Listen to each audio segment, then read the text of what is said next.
Hi everyone and welcome. I'm Rosemary, and in today's video I have 37 of the best Dollar Tree fall DIYs. In this extensive compilation video, I've grouped these money-saving and inflation-busting fall Dollar Tree DIY projects into 5 categories. In the cozy fall decor section, I have candle, frame, riser, lantern, vase, critter, pillow, and more DIYs. And since this is their season to shine, the next section will be dedicated entirely to pumpkin DIYs. The third section will feature beautiful fall florals and wreaths, and the fourth section will feature upcycled Dollar Tree signs. And in the fifth and last section, I will have multiple large-size fall porch decor projects. So let's jump right in with our first category, cozy fall decor, and the first project, this adorable fox figurine. This project is actually a dollar dupe of the adorable fox from the Woodland Creatures collection at the high-end retailer Grandin Road. Absolutely adorable, but you are reading that right. It is not $89.50 for the set, but $89.50 for each one. So let's see what we can do with some Dollar Tree materials. For the pumpkins, I picked up one of what they call a muted pumpkin and one metallic pumpkin, and then they also had this candy corn bottle brush tree, which would be perfect for the tail. Unfortunately, the metallic pumpkin does have this ridge that goes across the middle, so in order to smooth that out a bit, I decided to take some Dollar Tree caulk and place that on the ridge. Then, using water-dipped fingers, I smoothed the caulk over the surface. So as not to create new ridges, I feathered out the caulk over the surface. Then set the pumpkin aside for the caulk to completely dry. Once the caulk was dry, I painted both pumpkins with Waverly chalk paint in the color Pumpkin. Once the paint was dry, I attached the 2 pumpkins together with some E6000 glue, making sure that the sections on the pumpkins lined up. I then set the pumpkins aside for the glue to set overnight. In the morning, it was time to paint. I pulled up an image of the original and used that as a guide, and first used a pencil to sketch out all the markings. I started by making a U shape at the bottom of the top pumpkin. This is where the snout will go. Next, I sketched around the mask section and ears to either side of the snout, and a good thing about using the pencil first is that you can easily wipe off any errors with a damp paper towel. The next section I sketched was the tuft of hair on the chest and finally the eyes, making sure they were even. For the paint, I used Waverly chalk paint in the color Plaster to paint the white parts, starting first with the snout, then the ears, and then the chest. When that was dry, I went back and painted a second coat. To create the white shadowing around the snout, I heavily watered down some of the plaster paint, then dabbed that to the side of the snout and used my fingertips to further blend. Once all the white paint was completely dry, I used a ultra-fine black Sharpie marker to create the thin wispy lines used to outline the mask, ears, snout, and white chest hair. I just made little lines of varying lengths to accent these features, following the original as a guide. I also made lines inside the chest hair tuft, again following the markings on the original. Next, I drew on the nose and mouth, then switched to the regular Sharpie to fill in. Then I switched back to the original thin Sharpie to outline the eyes. From there, I used some chalk paint in the color Cashew to fill in the eye whites and allowed that to fully dry. Once dry, I filled in the eyeballs with regular Sharpie marker and then used the thin Sharpie to fine-tune the details around the eyes, including some eyeliner and lashes.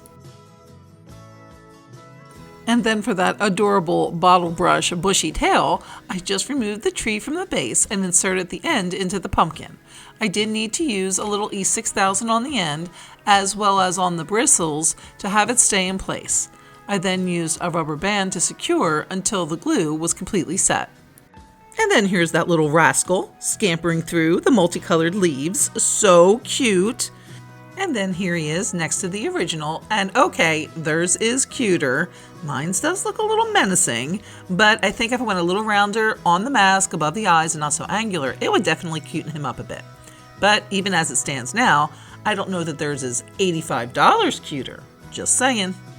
And without the original sitting right next to him to compare it to, this little guy is absolutely adorable and will be sure to add some whimsical charm to your fall decor. For the next project, I picked up this gnome and pom-pom garland in the Dollar Plus section for just $3. Then, with the addition of this dish towel from the regular $1.25 section, it's time to make a pillow.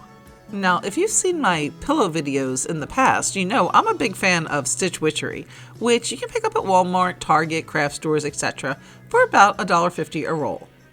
If you're not familiar, it's super easy to use, and all you need to do is place it where you want to fuse together 2 pieces of fabric. And so for my dish towel, I placed it on the upper half, and I placed a strip there on the left-hand side and then on the right-hand side, and on the top about 2/3 along, and leaving a little space open there in order to stuff the pillow later.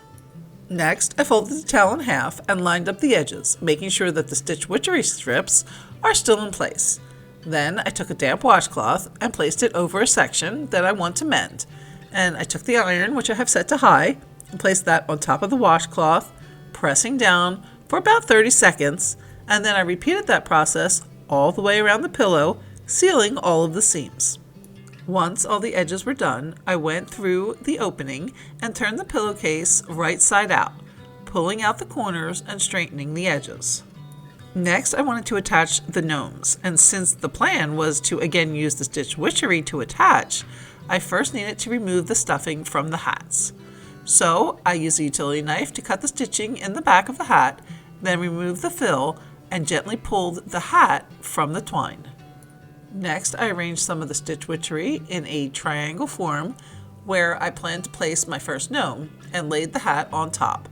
I repeated the damp cloth and iron process to attach, then repeated that for the next 2 gnomes. When all 3 gnomes were attached, I replaced the fill by going up through the beards and pushing the fill up into the hats. This hole can later be stitched.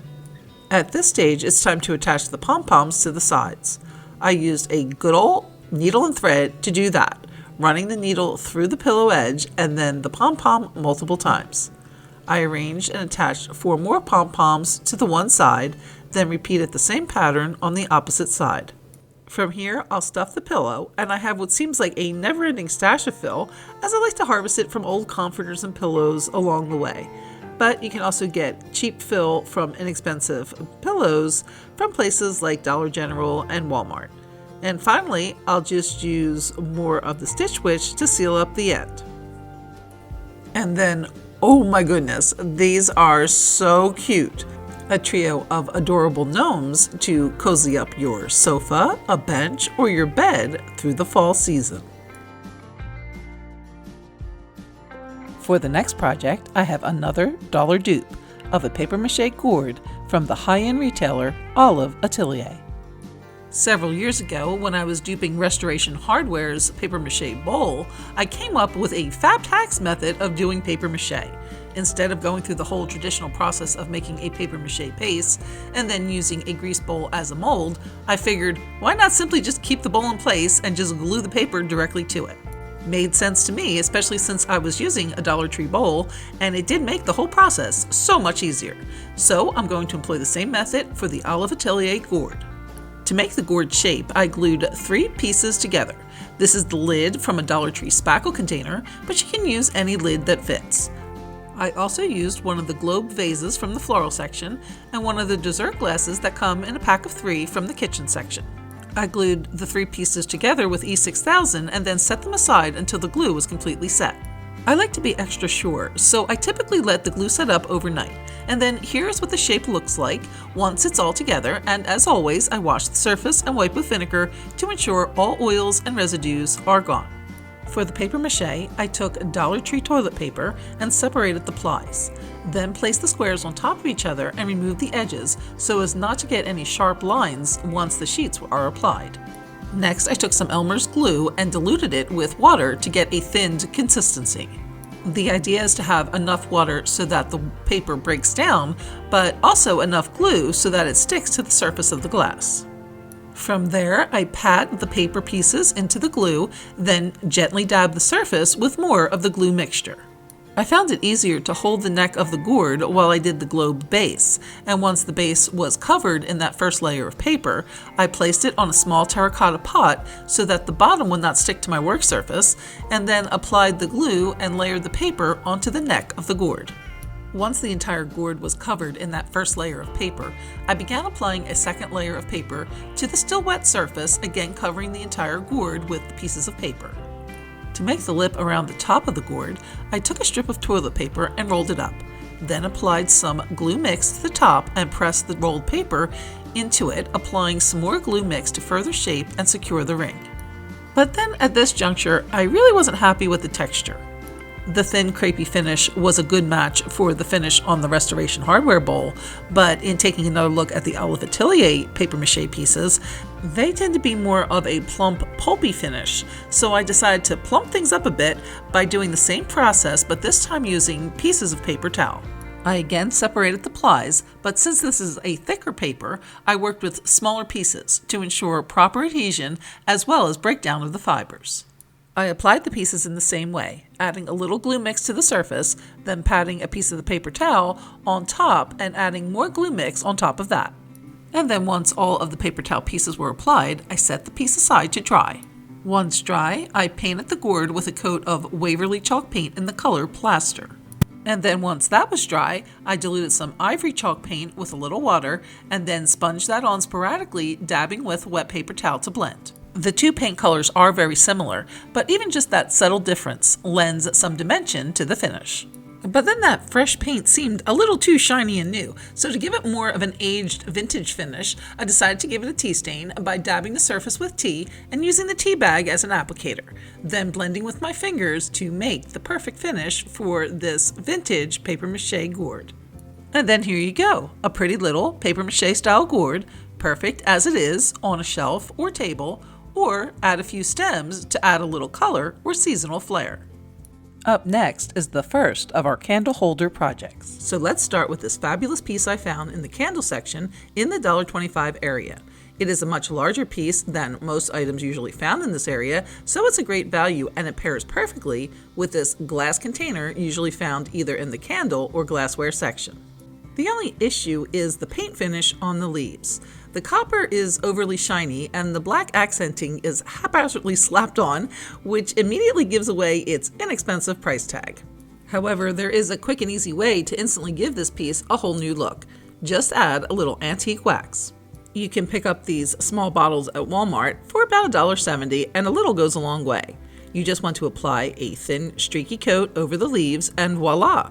The overly shiny copper is toned down and the black accent paint is better blended. And then here you can see the difference between the two. The one on the left is the original with the shiny surface, and then just that little bit of antique wax just made this look much better. And then of course adding the glass and the candle gives it the complete look. It's amazing how that little trick just takes this piece from looking like a $2 Dollar Tree item to a $20 Kohl's or Kirkland's item. For the next DIY, I'm going to be making one of my all-time favorite projects, a candle plate on a pedestal. To make it, I'm going to be using this pie pan from the Dollar Tree, and I'm going to just give it a quick distressed galvanized finish. Now, how I'm going to do that is just by using a little gray craft paint. And the applicator I'm using is a piece of a plastic bag, regular plastic shopping bag.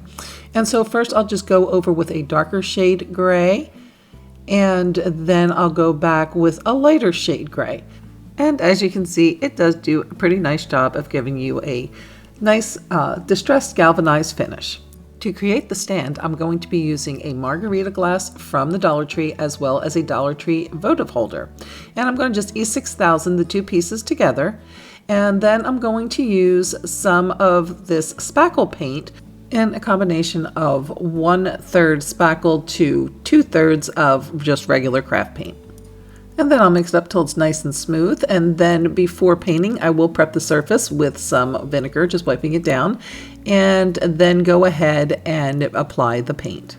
While the stand is drying, I'm going to go ahead and create a little floral ring for my candle using these berry mix stems that I got from Walmart.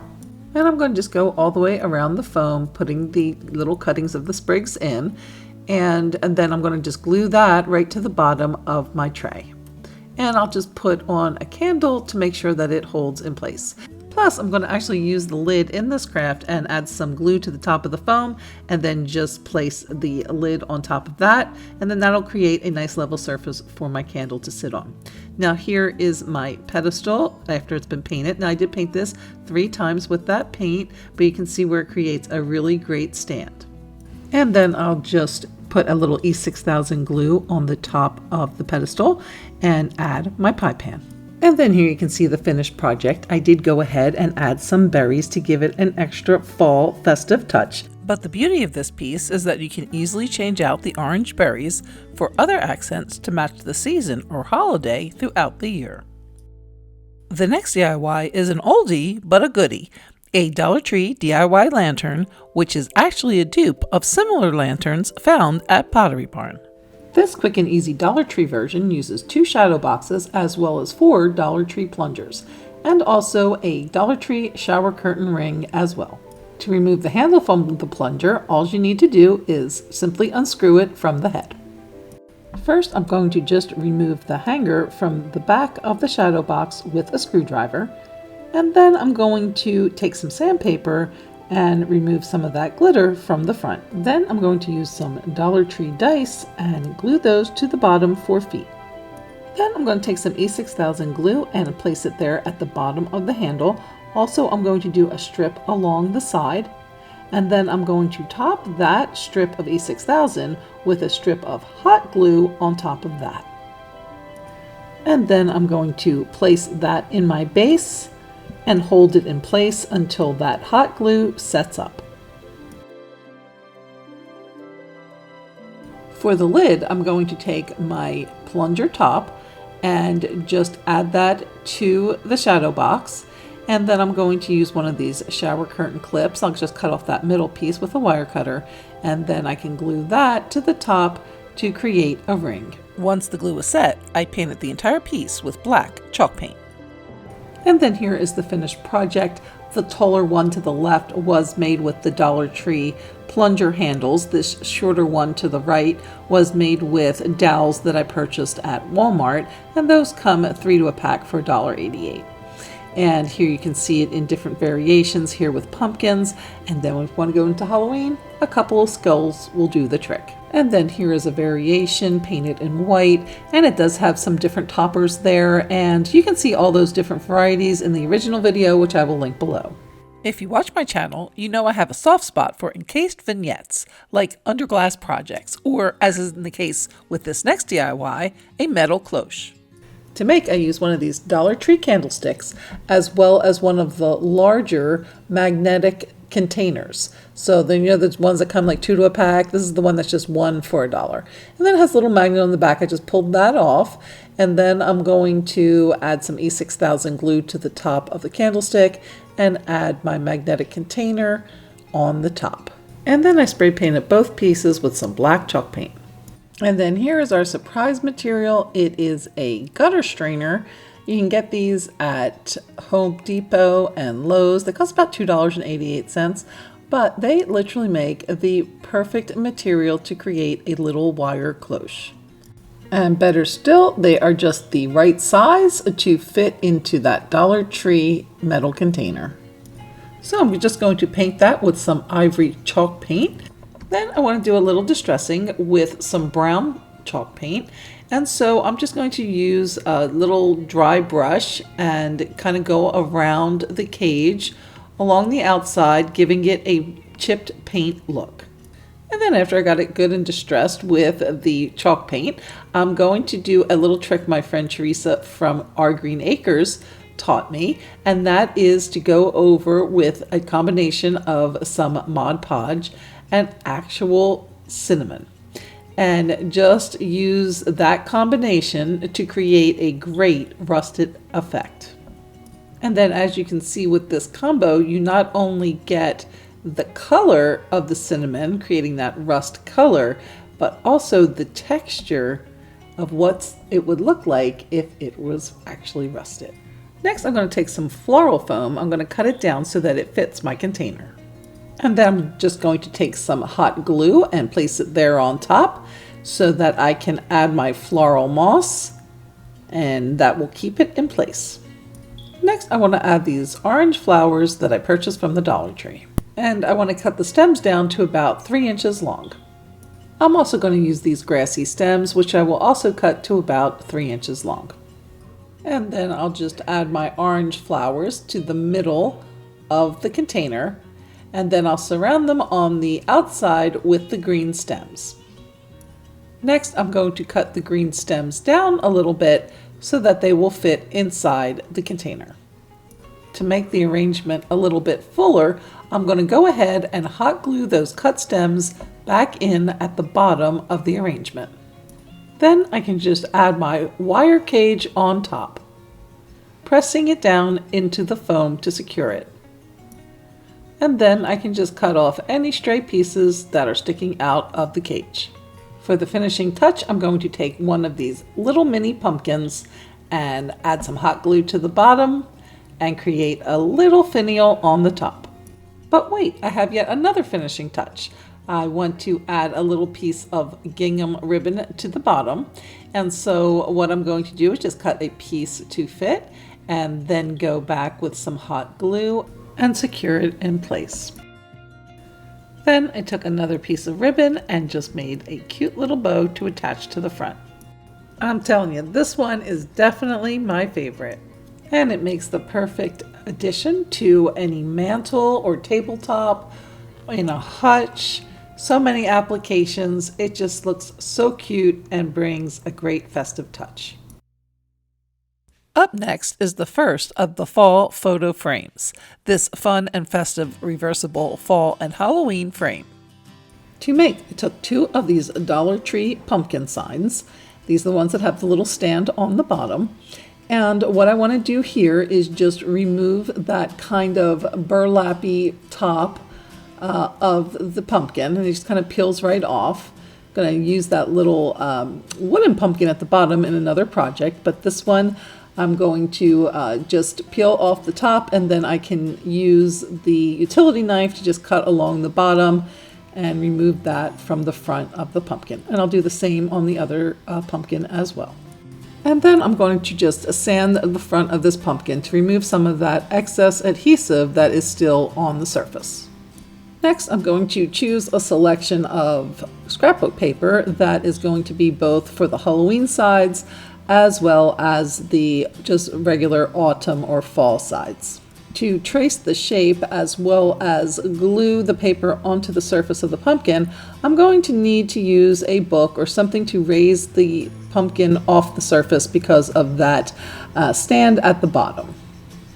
And then I'm going to just trace the pumpkin onto the scrapbook paper, but I do want to make sure that it's in the position on the side of the pumpkin that I want that particular piece of scrapbook paper to be on.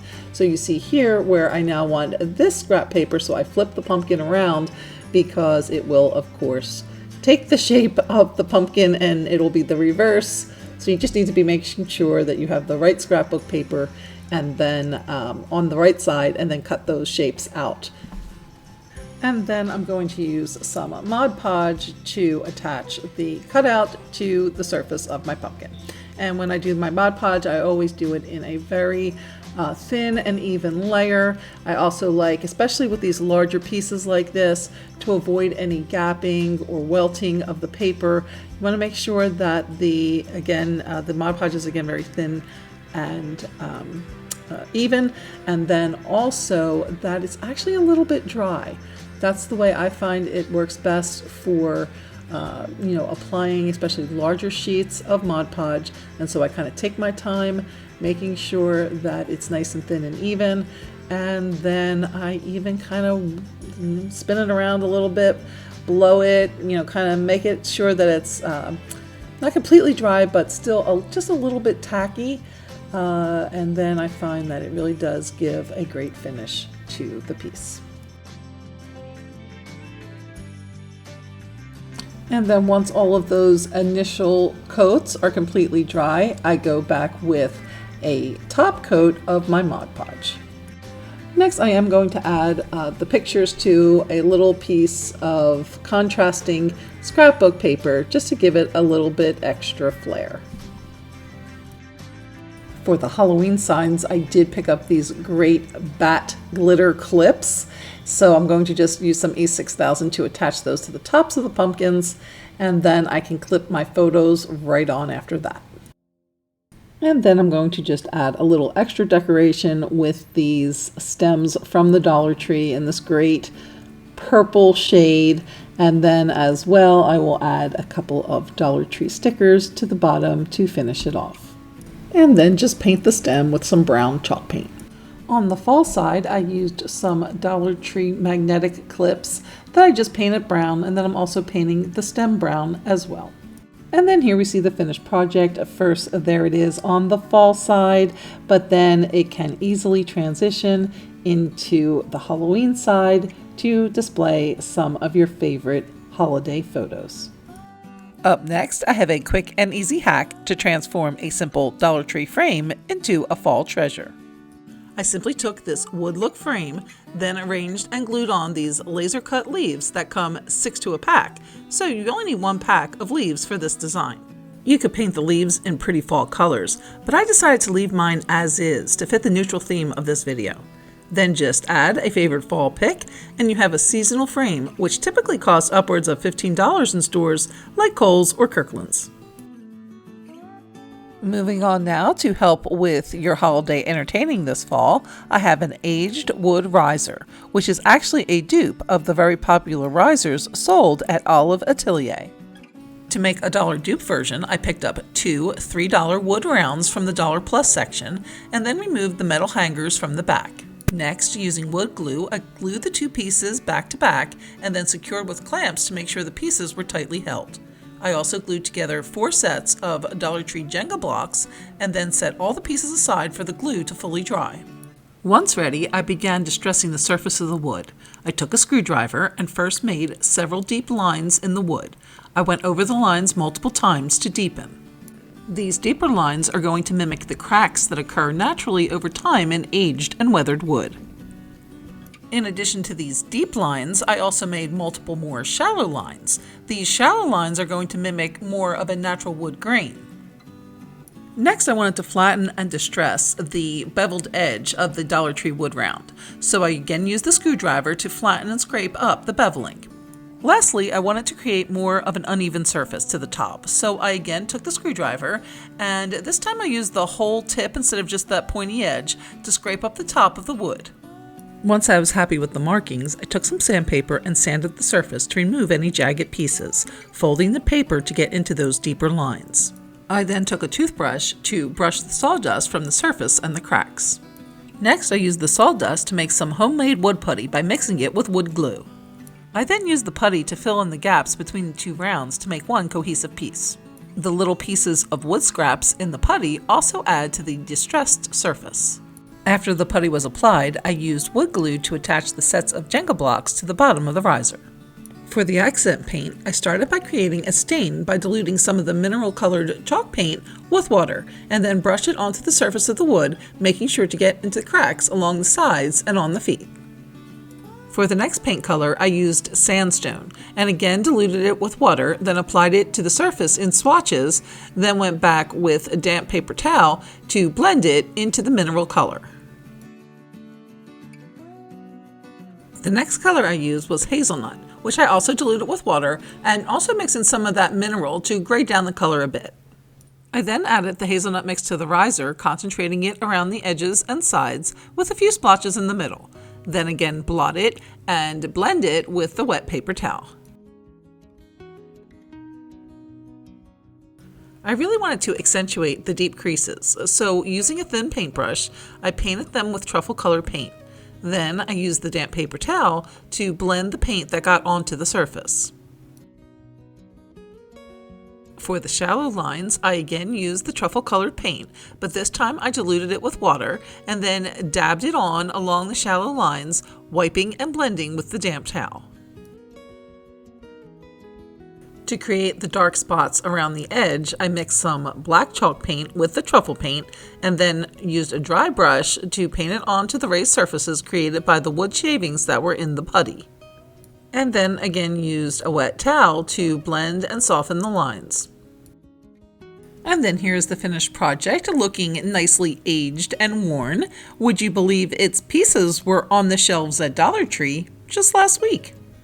And then here it is compared to the originals, and I'm thinking we can pretty much just add it in with the others. What do you think? Good dupe or no? And like I mentioned earlier, these rustic pieces, although beautiful year-round, are especially perfect for fall, to use when entertaining or simply as part of your fall decor.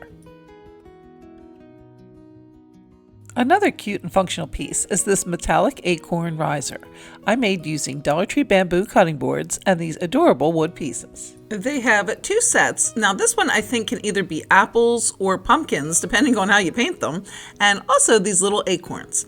I decided to go with the acorns, and the first thing I did was grab some metallic craft paint in both brushed gold and antique copper.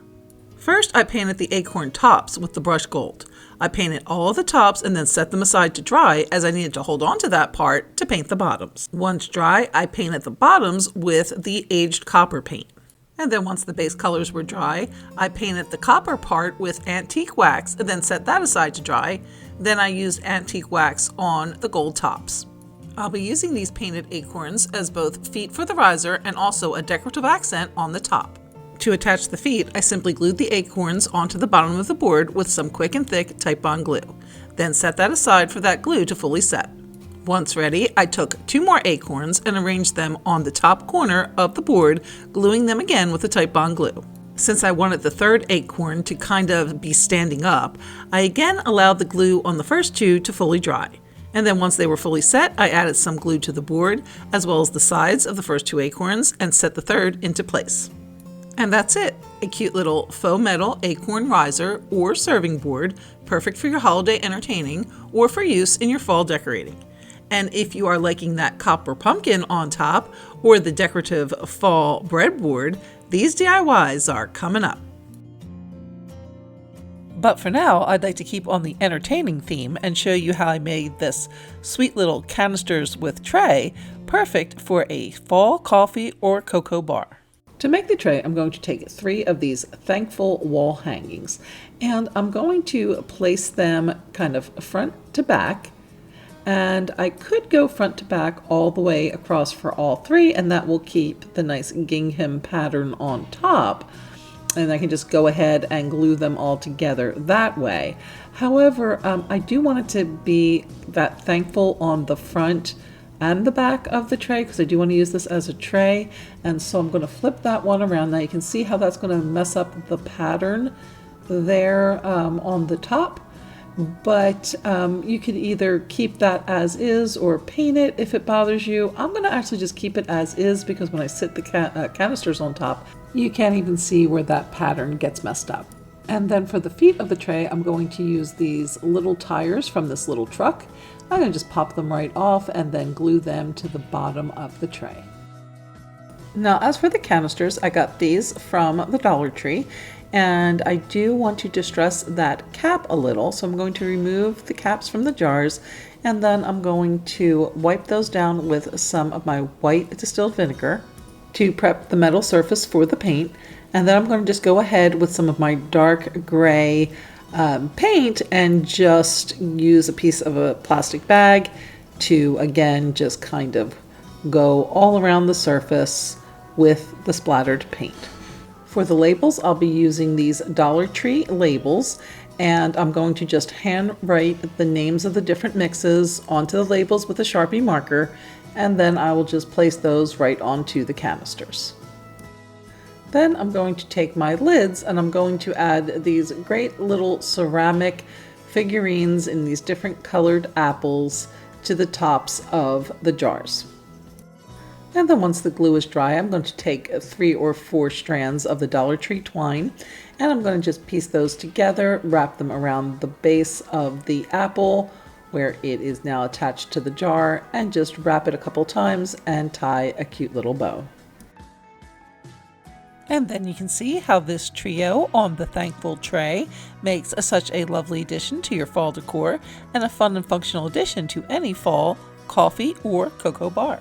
And up here at the top of the coffee bar, you can see one of my favorite quick and easy and inexpensive ways to add some cozy fall flair, banners like this pumpkin and buffalo check one.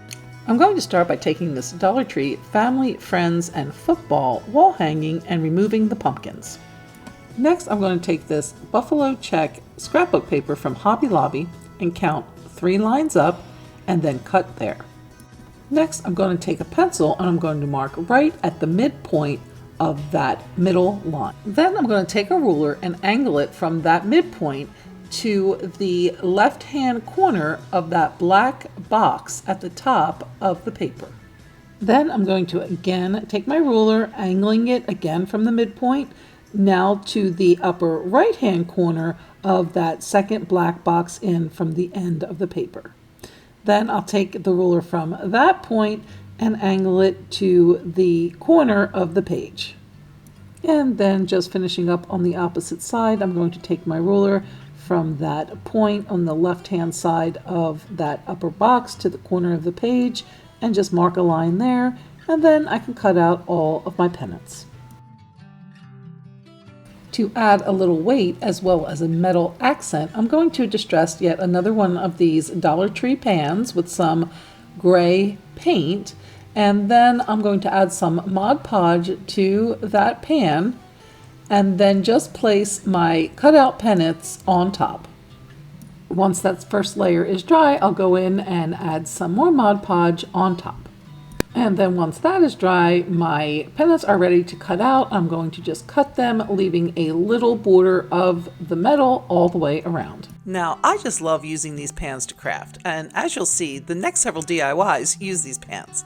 However, I wanted to mention that these pans can be very sharp when cutting and handling, and I really should be wearing gloves here, and I have paid the price many times for not doing so please wear gloves when doing these projects.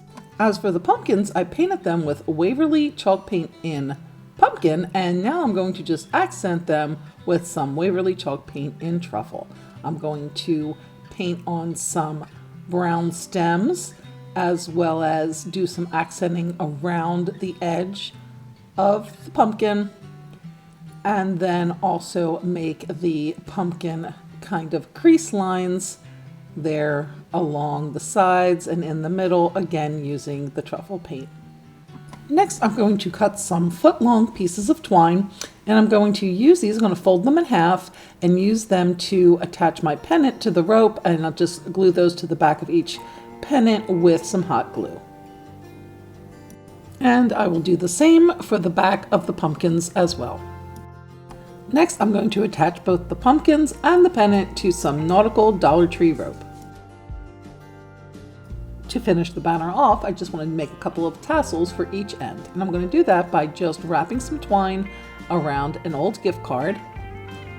I'll do that about 40 times, and then I'll take another piece of twine and just tie off the top.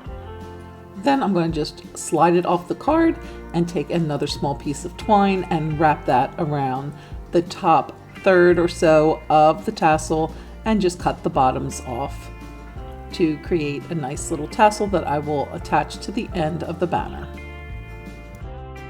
And then as a finishing touch, I'm going to just add some leaves from this lamb's ear that I purchased from Walmart. And then here you can see it hanging at the top of my coffee bar, adding just that fun, festive touch. And now here is another easy and inexpensive banner perfect for fall decorating. To make this one, I pulled up an image of an acorn on my computer that I could use to trace for a template. I then cut it out and placed it on another one of those Dollar Tree disposable metal pans, which again I distressed with some gray craft paint, but as you'll see in a minute, I should have waited to do that paint step. After drawing on the acorns, I then cut them out, and again, I'd like to reiterate, I really should have been wearing gloves here when cutting and handling these metal pans.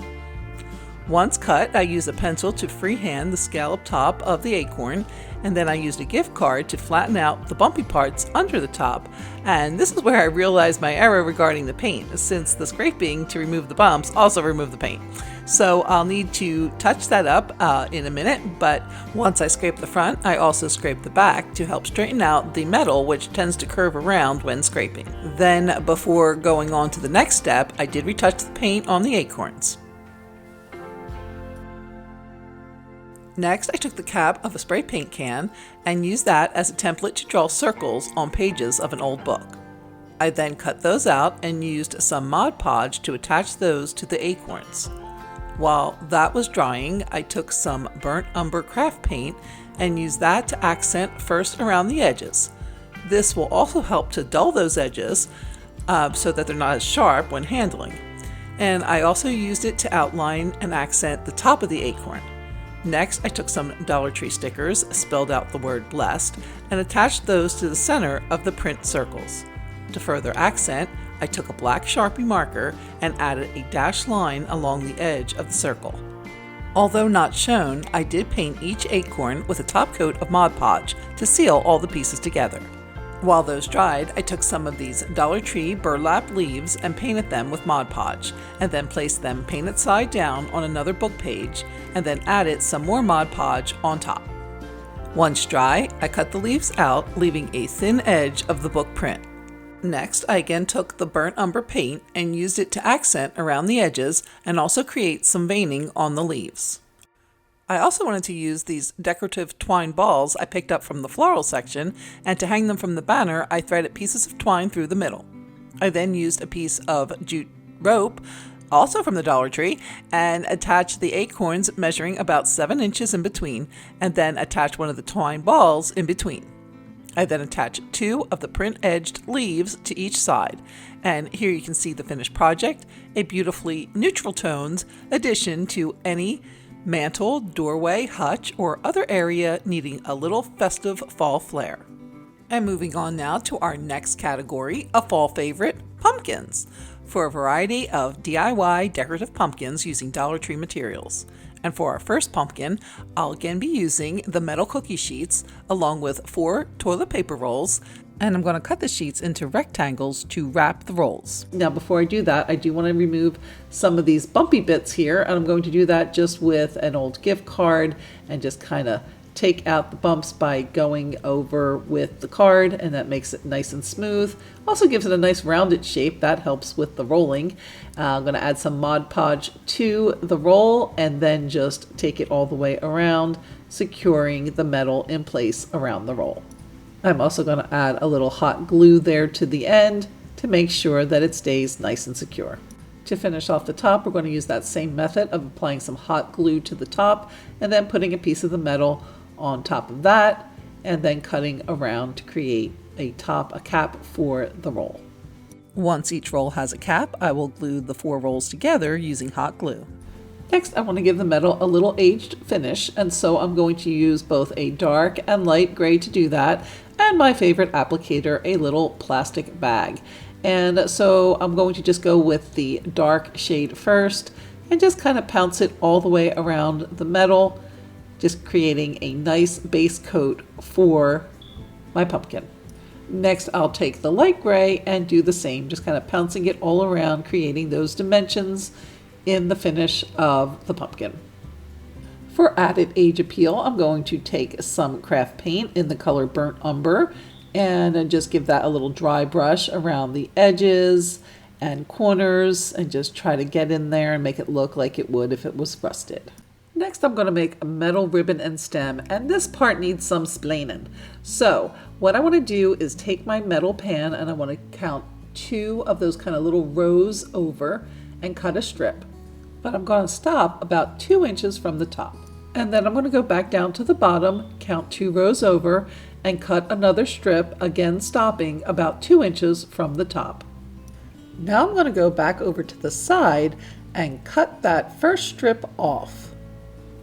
And then I'll go to the other side of the middle strip, and I want to cut down from the top now and basically want to end up with a form that looks like this. So the one skinny strip in the middle, and then 2 strips off to the side, and then that 2-inch piece sitting nicely at the top. And then I want to cut 4 of those, and then I'm going to take some of my burnt umber paint, and I'm going to paint kind of, at the edges, really kind of all around, but I do want to leave some of that regular natural metal shining through, but mostly the burnt umber. And then I'm going to also just cut some additional leaf forms. This happened to be a leaf I had from a Dollar Tree other item, but you can just kind of freeform it if you don't have something like that. And then again, just accentuate it with some burnt umber paint. Then next I'm going to take my little strip pieces, and I now want to fold in those 2 row deep sections so that I kind of fold it so that the sides look like this. And then the strip is just kind of the same width all the way around, except the top has kind of flaps on the end. And then I'm going to just take this metal ribbon and just hot glue it there along the bottom and along the sides, bringing that squared off former 2-inch piece that has now been kind of folded around in flaps all the way around to the top. And I'm going to do that on all 4 sides.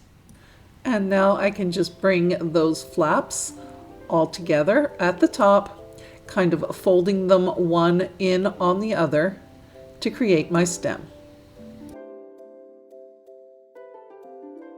And then I want to just take some of my little leaves that I created and add those to the top as well, and just kind of touch up any of the burnt umber that might have come off in the handling. As a final accent, I just took one of these Dollar Tree green burlap sticky flowers and just added that to the top. And then here is the finished project, a sweet little farmhouse cutie. If you would like to see more paper roll pumpkins like these varieties shown here, I have an entire video which I will link in the description. For the next pumpkin DIYs, we'll be switching over to the classic foam Dollar Tree pumpkins, so now it's time to do that hammered metal look pumpkin from earlier in the video. And to make, I'm going to take one of the foam pumpkins and a plastic spoon with a rounded handle. I'm going to use the handle to make dimples on the surface of the pumpkin. I'm going to press firmly and give a little twist, but not too firmly, otherwise you risk making holes in the pumpkin. And then I'll continue to do this all over the surface of the pumpkin. To upgrade the stem, I'm going to use this tiny plastic gourd from these smaller Dollar Tree pumpkins. Next, I'm going to paint both the pumpkin and the stem with this metallic craft paint in the color Antique Copper. As I am painting, I am making sure to paint all the dimples and crevices. And then after 2 coats, this is what it looks like. I also went ahead and painted the plastic berries and leaves from the small pumpkin with the same paint, and glued those to the top using some hot glue. And then here's how it all came together with a final look similar to the hammered copper pumpkins sold at stores like Hobby Lobby and elsewhere, making a great dupe for a fraction of the price. For the next project, I'm again going to use one of the foam pumpkins, and then look what Dollar Tree had, an adorable gnome stocking. So guess what our next pumpkin is going to be. I started by disassembling the stocking, and the beard came off pretty easily by just gently pulling it apart and using scissors where needed, but being careful not to cut the fabric. Next, I wanted to remove that red snowflake trim, and so I used some scissors to snip the threads where it was attached to the stocking, and then gently pulled the 2 pieces of material apart. I then went back and cleaned up any of the remaining glue by pulling it gently off the surface of the stocking, and again using scissors where needed, but being careful not to cut the stocking. I want to keep it in good shape because I will be using it to make the gnome's hat, and I did that by drawing 2 lines with a pencil to form a triangle, then used scissors to cut it out. I then flipped it inside out and used hot glue to seal the edges. After making sure I didn't miss any spots with the glue, I went ahead and turned the hat back right side out. Since the beard is a little large for the pumpkin, I did have to trim it down by about a ½ inch on both sides and about 1 inch on the bottom. However, by cutting the beard, I did give it more of a harder edge than I wanted. So in order to gain that more wispy gnome-like beard, I pulled back the hairs and trimmed the white fabric from the underside, then fluffed the hair for that less manicured look. To tone down the bright orange of the Dollar Tree pumpkin, I did paint it with some Waverly chalk paint in the color pumpkin. To make the gnome's boots, I clipped off the toe of the stocking and then cut it in half. I then rounded each piece into more of a boot-like shape. I again turned them inside out, sealed the edges with hot glue, and then flipped them back right side out. I then took rolled up pieces of the snowflake red trim cut off the stocking earlier to stuff the boots. Now it's time to put this little cutie together by first gluing on the beard and then gluing on the boots to the underside of the pumpkin. Before gluing on the hat, I did stuff it with what was remaining from the stocking and then some additional stuffing. After putting the hat on the pumpkin and adjusting it to just the right position, I used some hot glue to attach it to both sides. To decorate the gnome's hat, I took these little felt leaf cutouts from Dollar Tree, and what's neat about these is that the insides actually pop out, and so they create these kind of little wispy pieces that are great accents. And then I'm also going to be using those pieces that I cut off from the beard to create a little pom-pom on the top of his hat. And then here he is all finished, our cute little Dollar Tree pumpkin gnome. For the next pumpkin DIY, again, I'm going to use one of the Dollar Tree pumpkins that I've already painted brown.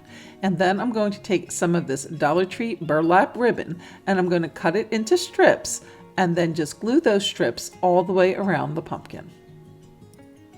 I'm going to be using my favorite Titebond glue, but regular school glue would work here as well. And just to make sure I have a nice even coat, I'm going to just go ahead and take a foam brush and just kind of give it a nice even thin coat of the glue all the way around. And then I'm going to cut strips of the ribbon about the width of each section of the pumpkin. And they do vary, so just make sure that you're cutting them to size. And then I'll just apply them to the sides of the pumpkin in the glue. And then this is what the pumpkin will look like once all the strips are applied. And then I'm going to take some of this Hobby Lobby braided fall ribbon and I'm going to put that in all of the little indents. Glue that all the way around. This is what it will look like when it's finished. And then for this pumpkin, I'm going to use a piece of tree branch for the stem. And I'm going to just insert it right in there. Now I do want to bring that ribbon up a little bit and bring that color up. So I'm going to just kind of twist that around and glue that in place. And then for a finishing touch, I'm going to just add some fall leaves to the top. And I'm going to just actually cut these from larger leaves so that they're the right size, because the leaves that I had are way too large for this. So I'm going to just kind of cut pieces of those and then also add a couple of acorns there to the top. And that should finish it off. And then here is the finished project, a cute little burlap pumpkin that will take you all the way through the fall season, all the way through Thanksgiving. For this next project, I want the pumpkin to have more of a terracotta finish, so I'm going to go ahead and mix it with equal parts of paint and spackle. And then here you can see how that paint mixture creates this wonderful texturized finish. You could at this point put a stem in it and make it a project in its own right. However, I'm going to do this one a little bit different. I'm going to make a pretty pumpkin stand for this votive candle. I'm going to decorate it using these beautiful fall stems. To assemble the florals, I just took pieces of larger fall items, like this spray of berries that was part of a larger plant, and I just wrapped that around the bottom of the votive, and then I just took little pieces of other items from different fall sprays and cut them down into smaller pieces, and then just began hot gluing them into place on the berry ring. Next, I cut down a larger fall leaf into smaller pieces and then just ring them around the top of the pumpkin. Then I took the votive and using some E6000 glue, I glued that to the top of the pumpkin. And then there you have a festive fall piece that'll take you straight through to Thanksgiving. For the next project, I'll be switching over to the black foam pumpkins. If not doing an overlay, I do prefer to paint the pumpkins, and so the one here on the right is painted and the one here on the left is not. It just gives it a better finish, and it does help if you have any little nicks and gashes in it that you can paint over. So after painting my black pumpkin black, I took some of this Just yarn from Dollar Tree. This is the one that's the eyelash variety. And I'm going to wrap it around the pumpkin just in the seams just to highlight and accent those. And then I'll just glue along the bottom. And then instead of adding its stem, I'm going to top it with this adorable ceramic polka dot pumpkin from Dollar Tree. And then to add a little more drama, I'm going to glue it on top of this Dollar Tree candlestick that I've painted black. And then they all come together to create this elegant but whimsical Halloween decor piece. For the next few projects, I'm going to switch over to some of the other Dollar Tree pumpkins. And first up, I have more Halloween pumpkins using the smaller foam pumpkins and some Halloween themed socks. And the two of these work great as a combination. I just cut off the heels, as you can see, of the socks, and then you can just pull them right over the top of these tiny pumpkins and glue them down into place. For the top, I glued one side, then the other side, and then front and back. I painted the stems from the previous foam pumpkins black to use with these. And then here's a pic of these two Halloween cuties all assembled. And then here's another quick and easy pumpkin upgrade. I'm going to take two of these muted pumpkins. One's kind of tall and skinny in orange, and the other's kind of short and chubby in a nice off-white. And then I'm going to take some of these Dollar Tree stickers, and I'm going to paint two rows with pumpkin chalk paint and the other with ivory chalk paint from Waverly. And then when I do paint the stickers, I am making sure to get the paint into all those little nooks and crannies. And then once painted, I will set them aside for that paint to fully dry, and the drier the better. And then as you can see, the stickers do make this kind of little flower pattern. However, they kind of share one of the pieces in the middle, so you need to cut around where the middle joining piece is so that one side has the full flower and the other's going to have kind of less of a flower. It's going to have like a different kind of flower, I guess you can say. But in any event, you can use just the full flowers, or you can use the partial flowers. I think they both, at first I started with just the full flower, but then it kind of looked cute having the other one in there as well to mix it up. But once they're cut out, it's just a matter of peeling and sticking the flowers. Now I use the orange on the ivory pumpkin, and I use the ivory on the orange pumpkin. And you can arrange however you choose, and again, use the full flower and a partial or just all full flower. Yeah, you can, or use other stickers entirely. But it makes such a cute effect having the two colors juxtaposed against each other that make a really cute little pumpkin duo. Lastly, I wanted to finish out the pumpkin section with one of these adorable buffalo check cushiony pumpkins from the Dollar Plus section. It is $3, but that is actually cheaper than it cost me to DIY pillowy pumpkins in the past, so why not? Plus, we can still decorate to give a unique personal touch. First, I wanted to change the stem, and the existing stem is attached with these little spikes, but all you have to do is kind of wiggle and shimmy the spikes around the fabric, and it comes right out. For the new stem, I just picked up a piece of twig from my yard.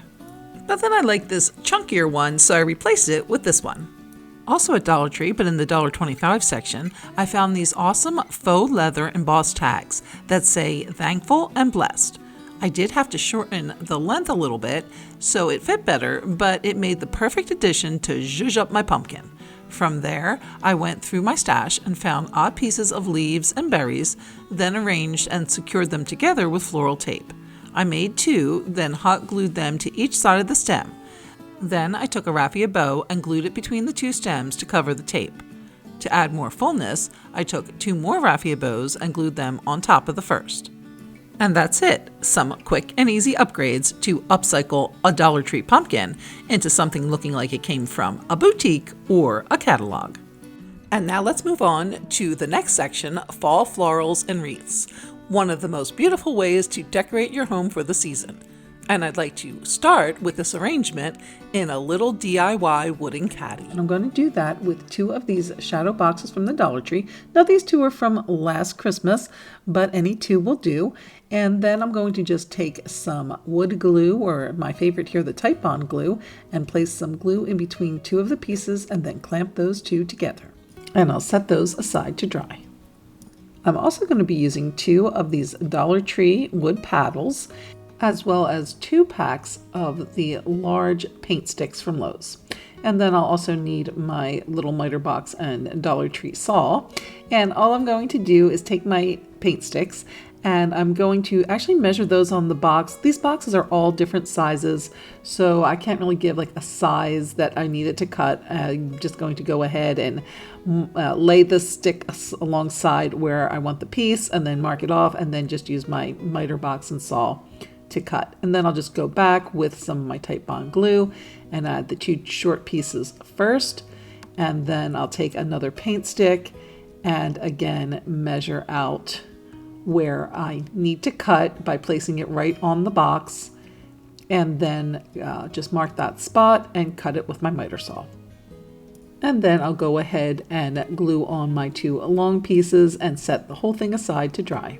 Once all the glue has dried on the bottom piece, I'm going to go ahead and attach the paddles to each side. And I'm going to just do that with some, again, of my Type Bond glue, and just put it right there on the paddles, and then I'm going to line them up and attach the 2 sides. Then I'm going to put a heavy object, this paint can, on one side. I'm going to use a bottle of Mod Podge on the other in order to hold the 2 paddles in place while they dry. And while that glue is setting up, I'll go ahead and cut 4 more pieces of both my long and short sides. Next, I'll take one of my short pieces. I'm going to add some glue there to the bottom. I'm also going to add a little glue there to the side of the paddle. And then I'll place that piece right on top, fit it right in there. Make sure I get any of that excess glue off. And then I'll proceed to do the another piece on top of that, another short piece on top of that. So I should have 3 short pieces on each side, and I'll go ahead and do that on the other side as well. And then once that glue has dried on the sides, I'm going to go ahead and start applying my long side pieces. Again, just adding some of my Type Bond glue to the bottom or top there in between, let's put it that way, in between the 2 pieces, and then also some glue there on the sides.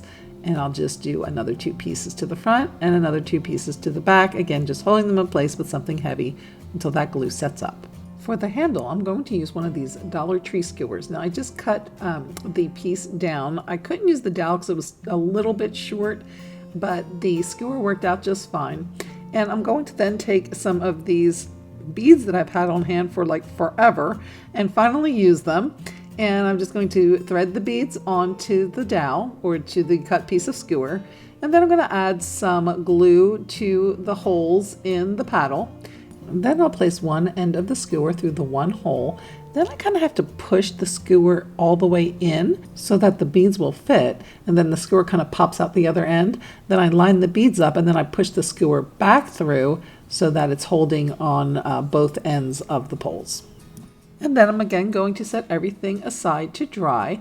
And this is what it looks like when it's finished. I wanted to show you what it looked like in the natural color. It looks kind of cute like that, but I did want to give it a kind of fall color. So I'm going to take some of this terracotta paint that is just regular terracotta colored craft paint, and I'm going to thin it down probably by almost half because I just want to create a stain for the wood, and I don't want to necessarily paint it terracotta, just want to kind of give it a nice stain. So it's very liquefied craft paint, and you can see where it's just kind of staining the paint and leaving the wood grain.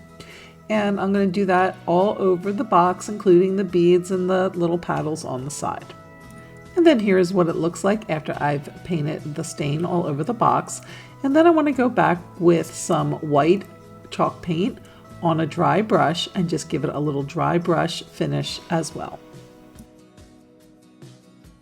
Then I'm going to take some burnt umber and also some black craft paint and just do a little edging around the edges and the corners and in between, just to give it a little further distressed look.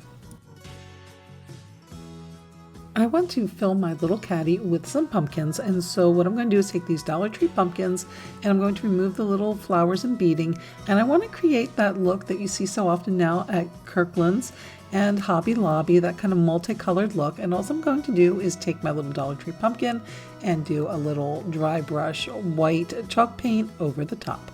For the stem, I'm going to use a piece of rolled up corn husk that I've painted brown.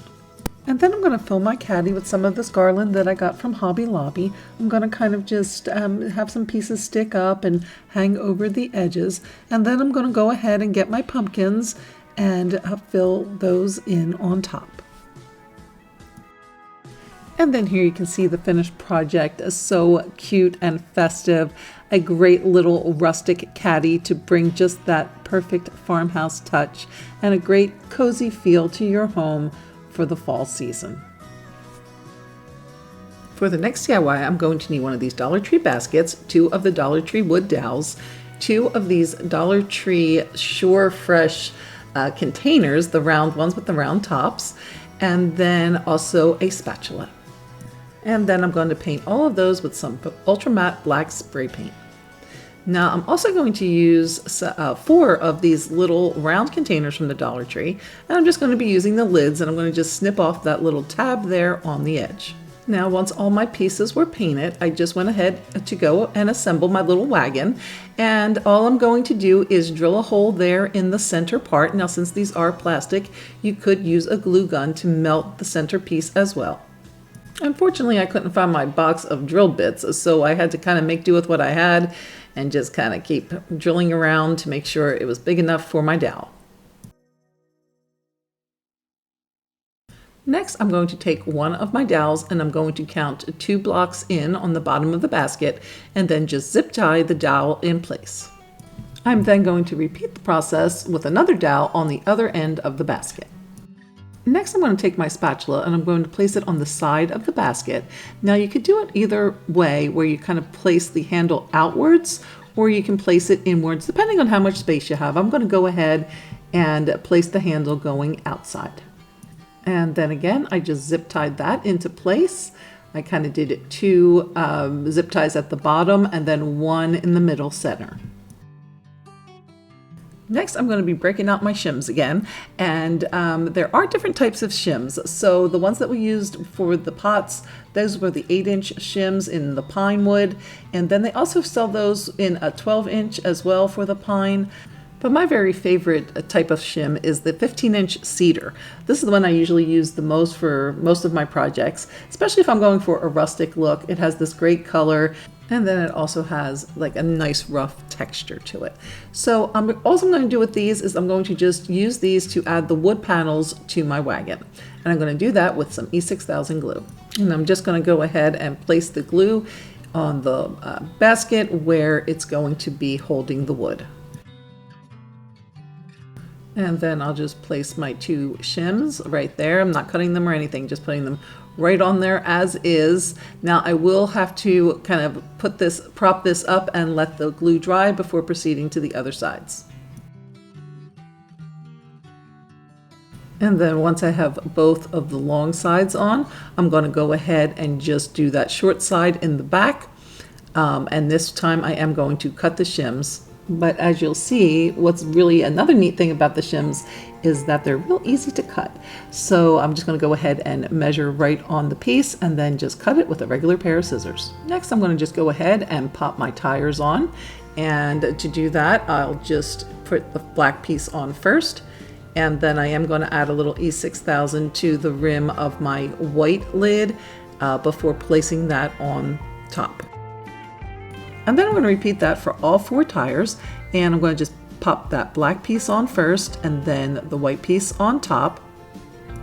But then you'll see when I get to the other side, the dowel is going to be a little long. I didn't want to cut it at first because I want to make sure I had enough, so I figured I would place on all 4 of my tires and then just go back and cut down where needed. To decorate the basket, I'm going to use a garland that I bought last year at Michael's at end of season. It was only a few dollars. It was marked way down.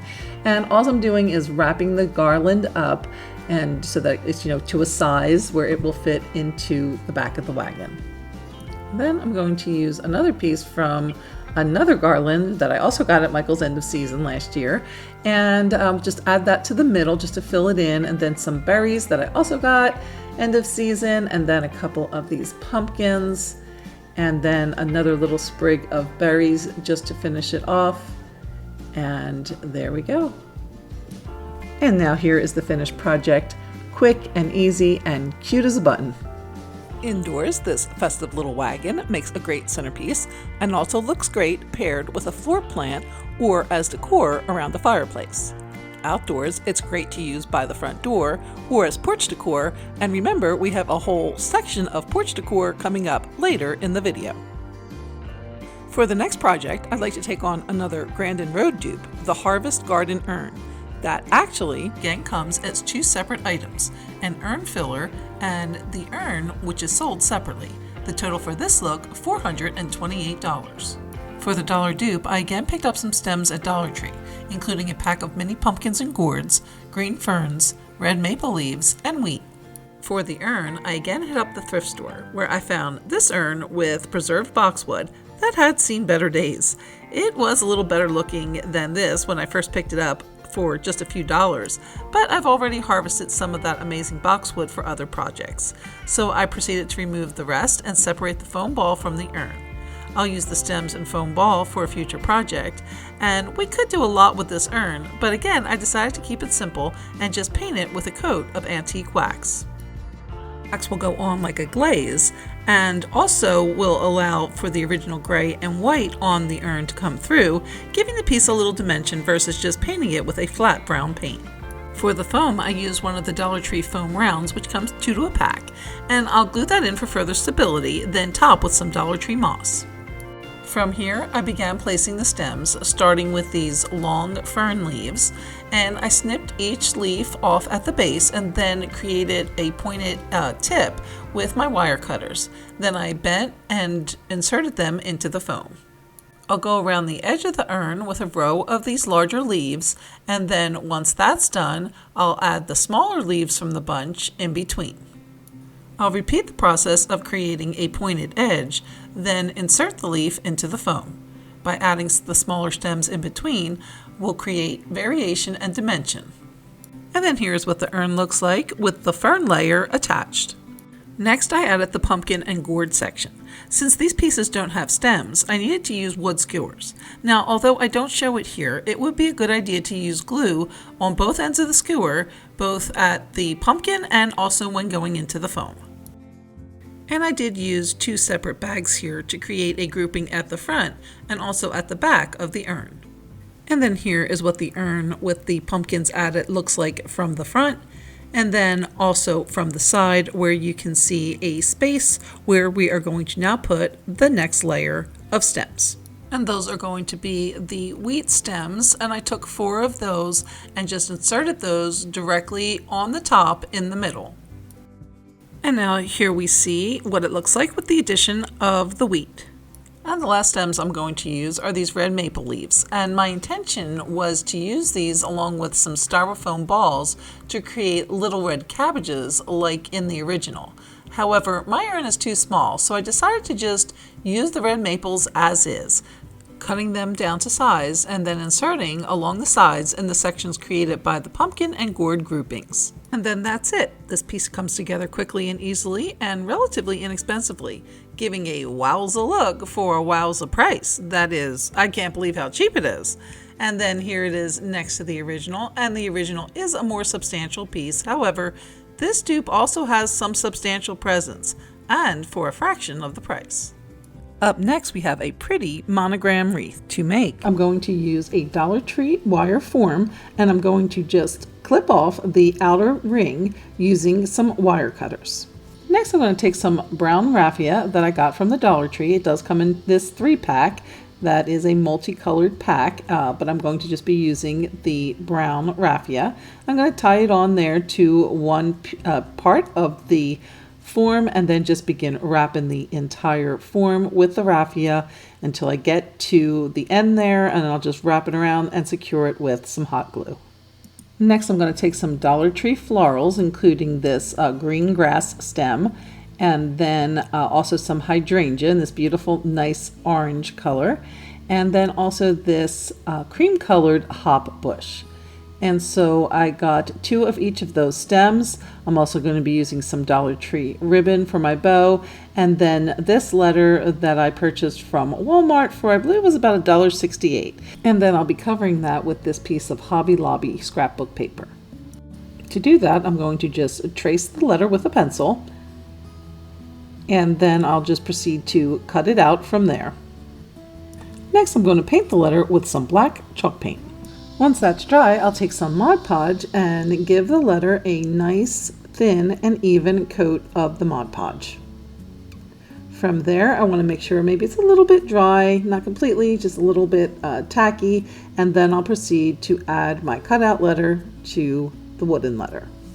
Next, I'm going to start attaching my florals, and so with this type of wreath, it's really easy because I don't need to wire it down, or well, I will wire it a little bit right here just to hold the upper pieces in place.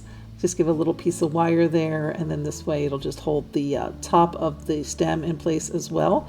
But as you saw, all I needed to do with the lower part of the stem was to just slide it there in between the raffia. And you'll see it here with these small cut pieces of the hop bush.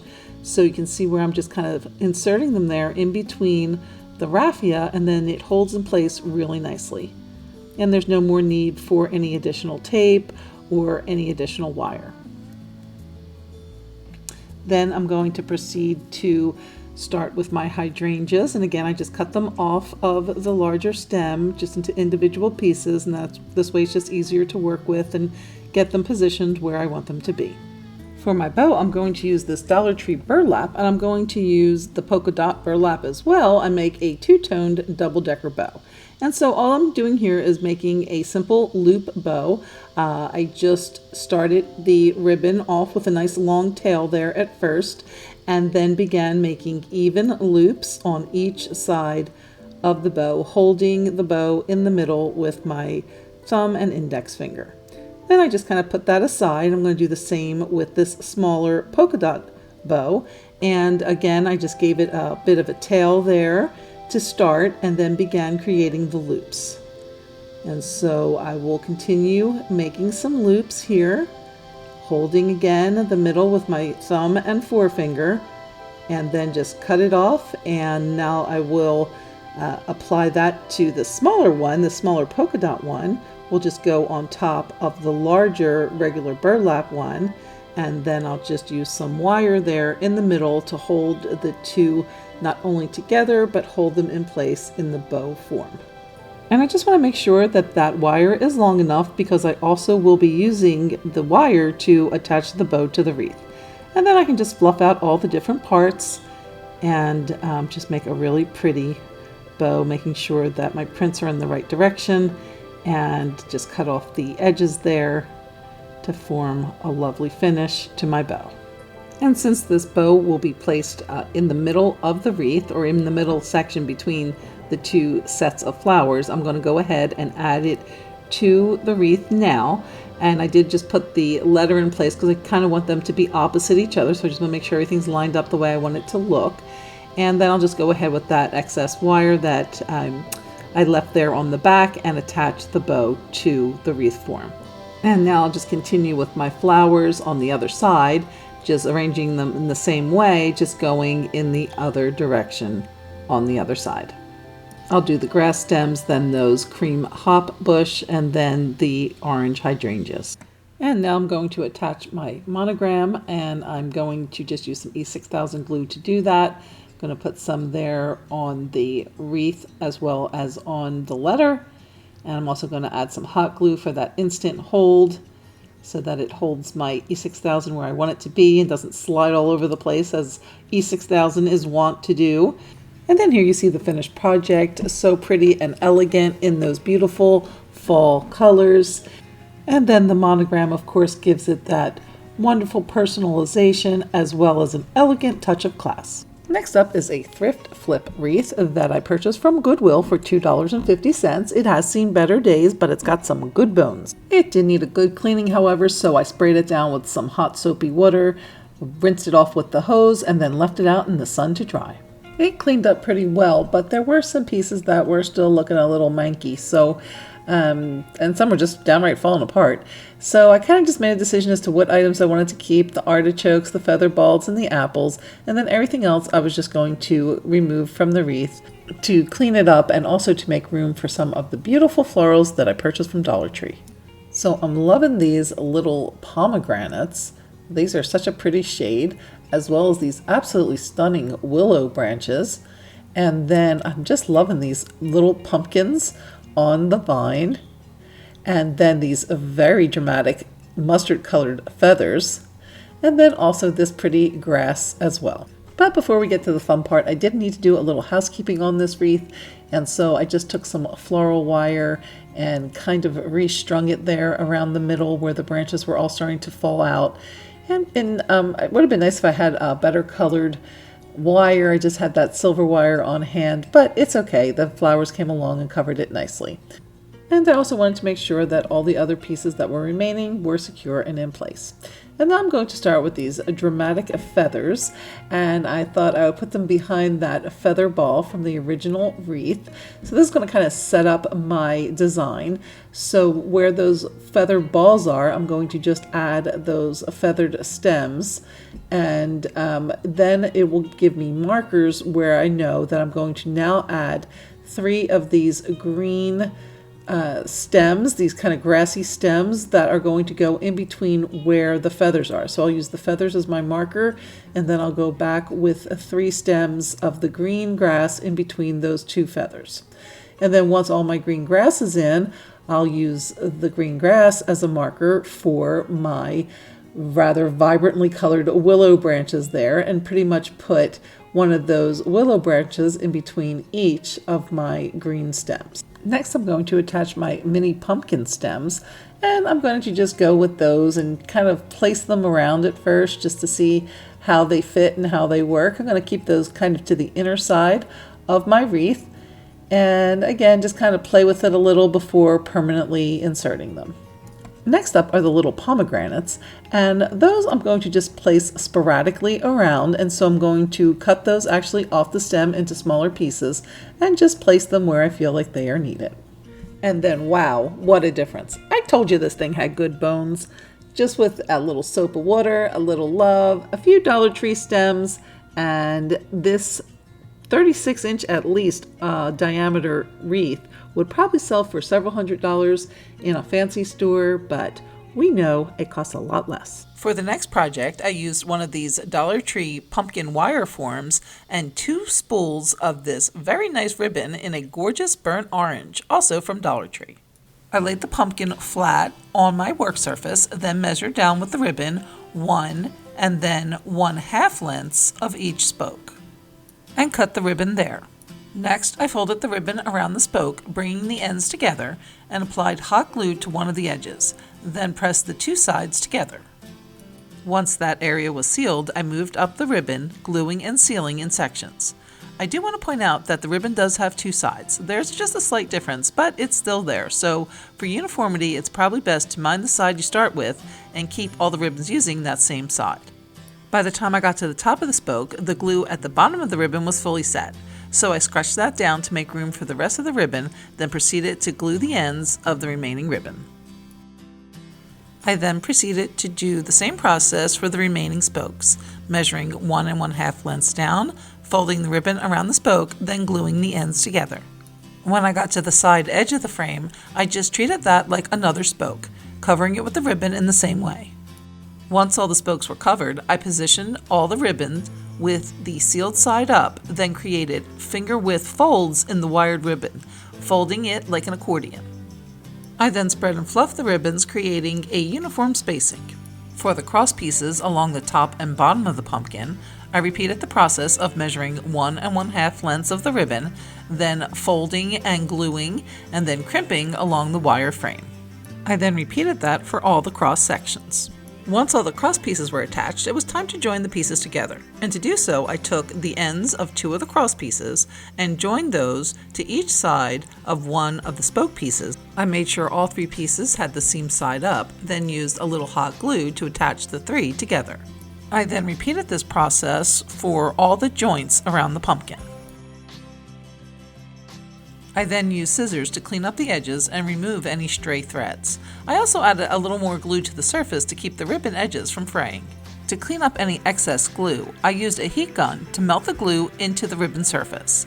A blow dryer would also work here. For the stem, I cut an 8-inch piece of burlap ribbon, then positioned it around the stem on the frame. I then used hot glue to again seal the edges of the ribbon. Then glued the burlap over the orange ribbon, making the body of the pumpkin. Next, I put some hot glue there along that pointy base on the stem, and then pressed the two pieces of the burlap ribbon together to seal that end. I then cut off the excess ribbon around the point and then decided to give it a little scrunching up to give it some character. Lastly, I took this Dollar Tree sunflower pick and attached it to the top of the pumpkin with some floral wire. And there you have a fun little take on a ribbon wreath using much less ribbon than usual, and also giving an idea for how to use that pumpkin form you picked up, knowing I can make something with this, and now maybe this pumpkin wall and or door decor might be just the thing. And moving on now to the next category, festive fall signs, where I've taken typical Dollar Tree signs and upcycled them into a more high-end looking decor. Here is another example of a piece with great bones, as they say. These faux cutting board wall hangings are absolutely adorable and come in a choice of 3 graphics, and although the graphics are adorable, they do lack detail. In addition, the paper-covered MDF board and the skimpy raffia bow are all telltale signs of a cheaper product. However, with a few quick fixes, we can address those telltale signs and give this piece a little makeover. I wanted to start by adding some detail to the graphic, and all I need is a regular and an ultra-fine Sharpie marker. First, for the word pumpkin, I'm going to add some polka dots, and to do so, I use the regular Sharpie and just make a dot with the tip of the marker. I find it easier to do the horizontal lines first on the letter, then go down the vertical line of the letter to get even spacing. Then I'll repeat for the rest of the letters. Next, I went on to the price per pound section, and all I did here was trace over the letters with the regular Sharpie marker, making the letters bolder and slightly bigger. This is also giving the lettering more of that hand-done look and removing the obvious mass-produced look of the original. Next, I turned my attention to the pumpkin and leaves graphic, and here I'm going to switch over to that ultra-fine Sharpie marker.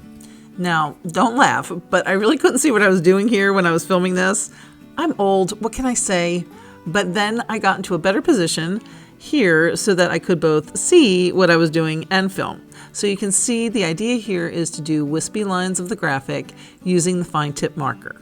This is going to give the graphic more detail, and that is often the difference between what you will find on a piece at Dollar Tree or something at, say, Hobby Lobby, but for the price difference, we can just add our own.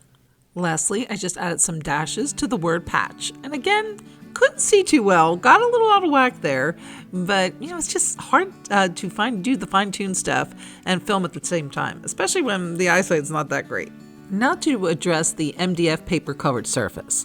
I think it's super cute and some faux finishes are amazingly realistic, but this one with its shiny smooth surface is not one of them. So I opted to cover most of it by encircling the round center with a string of wood beads from the craft section. These new pieces are great. Since they are on a strand, they make bead accenting so much easier. I just added a little glue to the surface, and then I placed the beads on with the string intact. I did need 2 strands for this project, and I simply started the second where the first ended, and took it back to the top, leaving the excess beads on and in place. Then I set the piece aside for the glue to fully set. Once the glue was set, the plan was to cut the string and remove it from the beads, but I used scissors that were way too big and ended up dislodging that first bead. I'll just glue it back, but definitely use smaller scissors here. Which is what I did for the second strand, but unfortunately I thought I was recording but the camera wasn't on, so suffice to say, I snipped the string at the bottom end, then pulled the string through this way so that I could knot the excess and keep the remaining beads on the string for future projects. I then went back and glued the bead I had knocked off with my ginormous scissors, but you can see even still there is a gap. Not to worry though, since I plan to add some decorative leaves to the top.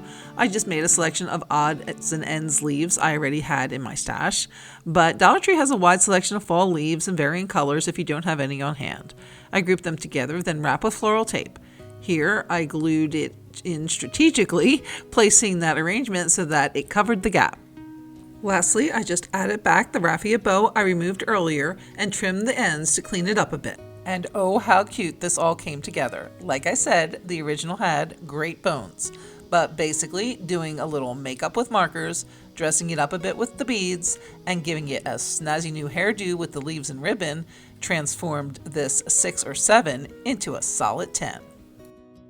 Okay, now for that decorative cutting board.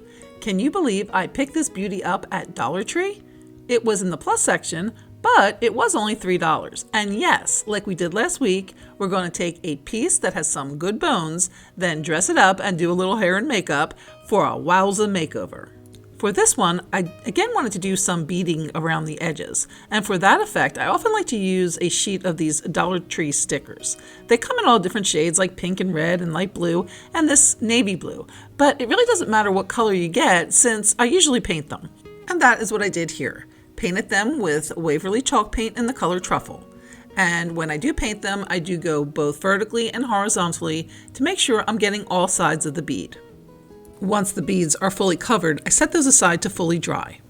Next, I turn my attention to accenting the sign. And to do so, I used a white paint marker, and with the tip of the marker, I made white dots down the middle of the brown lettering on the word fall. I'm doing this slowly to make sure I get the spacing right and stay as much as possible in the middle of the brown lettering strokes.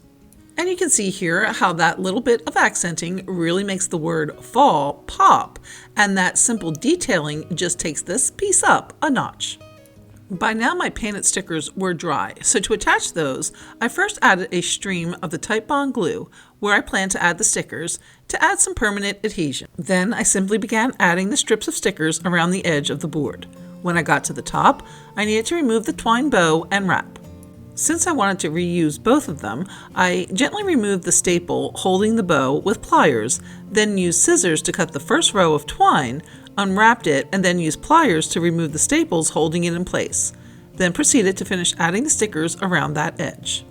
Okay, now that our board has a little makeup on and got dressed up a little bit, time for a new hairdo. And though this is a neutral tone video, I just wanted to show you how pretty this board would look, also with some more colorful options, including this sunflower pick that is all put together and ready to go, or some of these other stems like mini pumpkins or wheat, all from Dollar Tree nonetheless. But I'm actually going to go with a hodgepodge of loose pieces and leftover stems from my stash, making use of things I have hanging around and bringing this baby in under $5. So the first thing I did was reattach the twine to the handle, but this time I'm going to be attaching it as low as I can on that handle close to the top of the board. I'll glue it in the back and then wrap multiple times around and then glue it again. Once the twine was secure, I arranged the stems through the twine, and once they were all in place, I used hot glue to reattach the bow. I then used some wire cutters to trim up the stems on the other side, and I hot glued a leaf on top to hide them. And then there you have it, the before and after. Again, taking an item that was pretty nice in its own right, but then transforming it into something a little more upscale to help elevate your fall decorating to new heights. For the next DIY, I'm going to be using one of these Dollar Tree signs, as well as some of these puffy stickers. I believe I purchased both of those at Walmart. And using my ruler, I'm just going to mark off at 5.5 inches, a couple of lines down, just so I can make a nice straight line down the middle. And then I'm going to use my ruler to measure 2.5 inches from the top of the sign, and then draw a line horizontally at 2.5 inches. And then from the bottom, I'm going to measure 2 inches. And again, make a couple of lines and then a nice straight line across, creating that bottom line for my sign. Then I'm going to start applying my stickers. I'm going to be putting Farm Fresh at the top, and so I will start the F on the other side, on the right hand side of that middle line, and I'll just kind of adjust things as I go. And then I will begin with the M and working backwards again from that center line. And then I'll switch over to my other stickers to put the word pumpkins now on the second line, starting that same way. Kind of the middle of the word will have on the right hand side of that middle line, and then the first part of the word will be on the left hand side. Then I'm going to use some metallic copper spray to spray my sign and my little pumpkin cutout. And here's what it looks like when it's all sprayed. I did leave the pumpkin separate, and I do want to actually add a second pumpkin to the back because I want it to pop a little more. Next, I'm going to use some of this brushed metal gold paint to do the highlighting on the lettering. And I'm going to just go with the paint on a thin brush and just kind of highlight all the letters, just painting on top. And I'll do that for both the Farm Fresh and the pumpkins down at the bottom.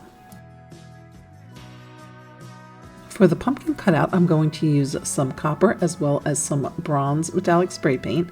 And with the bronze, I'm going to just do the little stem at the top as well as the edging all around, and then also to create some of the lines on the interior of the pumpkin.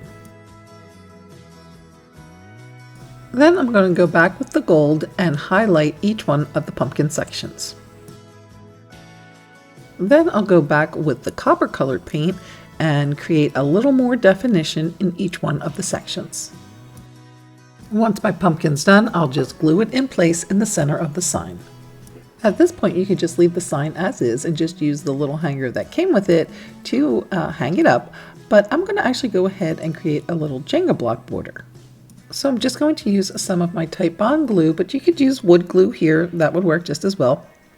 And I'm going to just put the little Jenga box lined up all the way around. And then here is the finished project. I just loved these signs when I saw them in the stores.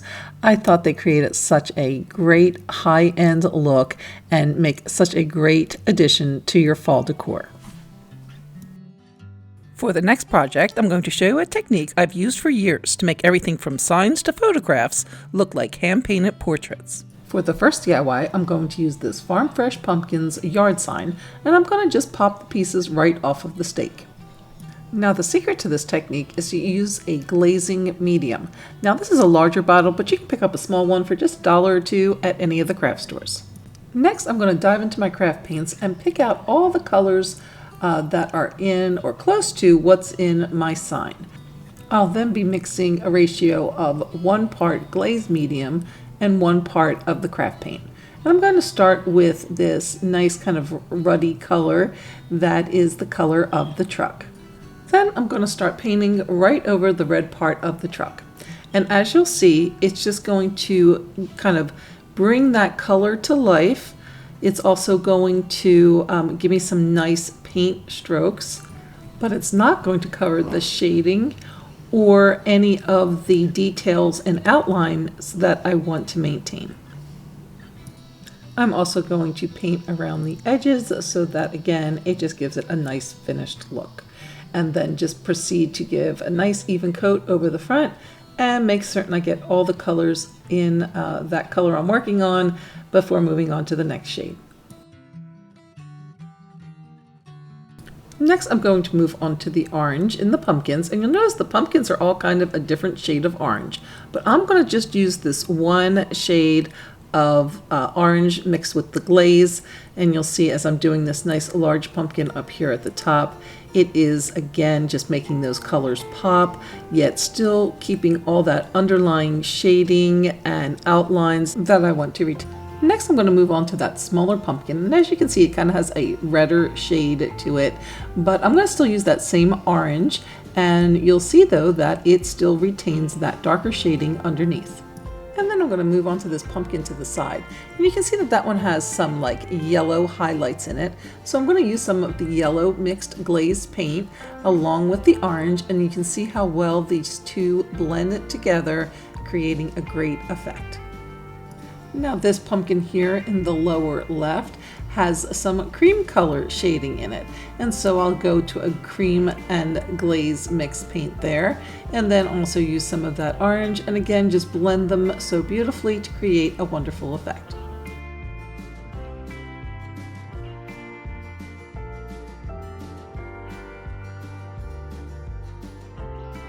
then we'll go back with the yellow glaze paint to that little yellow pumpkin in the corner.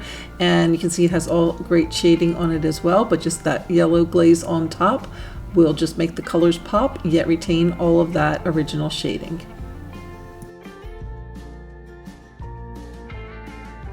Now this one up top has some cream and yellow, and so I'll be mixing those two colors to create a great effect on that top pumpkin.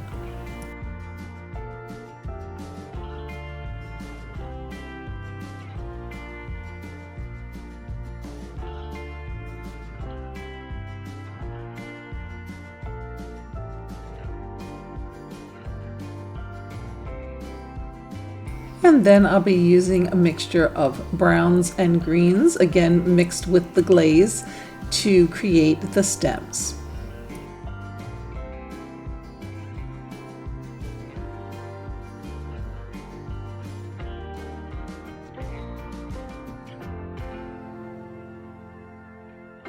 For the lettering, I'll be using some of the yellow glaze paint. I'm just again going over the lettering that I can still easily see. Now think about it, if I had used regular craft paint without the glaze, all of this would be, just flat paint. You wouldn't be able to see not only the outlines, but also all the wonderful shading on the original piece.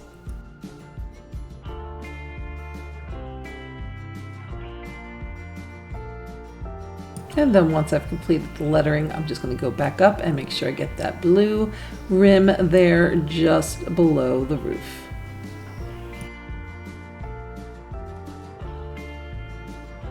And then the bumpers with a little of that cream colored glaze paint.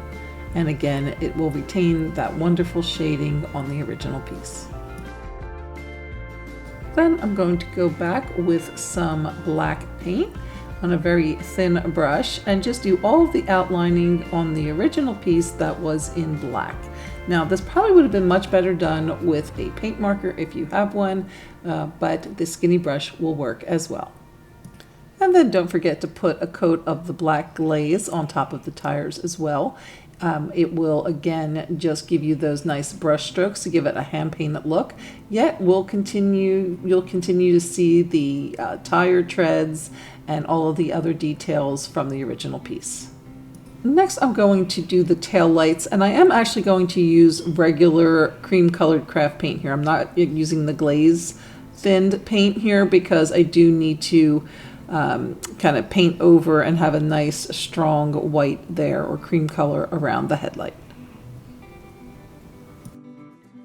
Now I'm going to move on to my little arrow with the 25 cents a pound on it, and for this one I'm going to just paint all of the red glitter parts with black paint.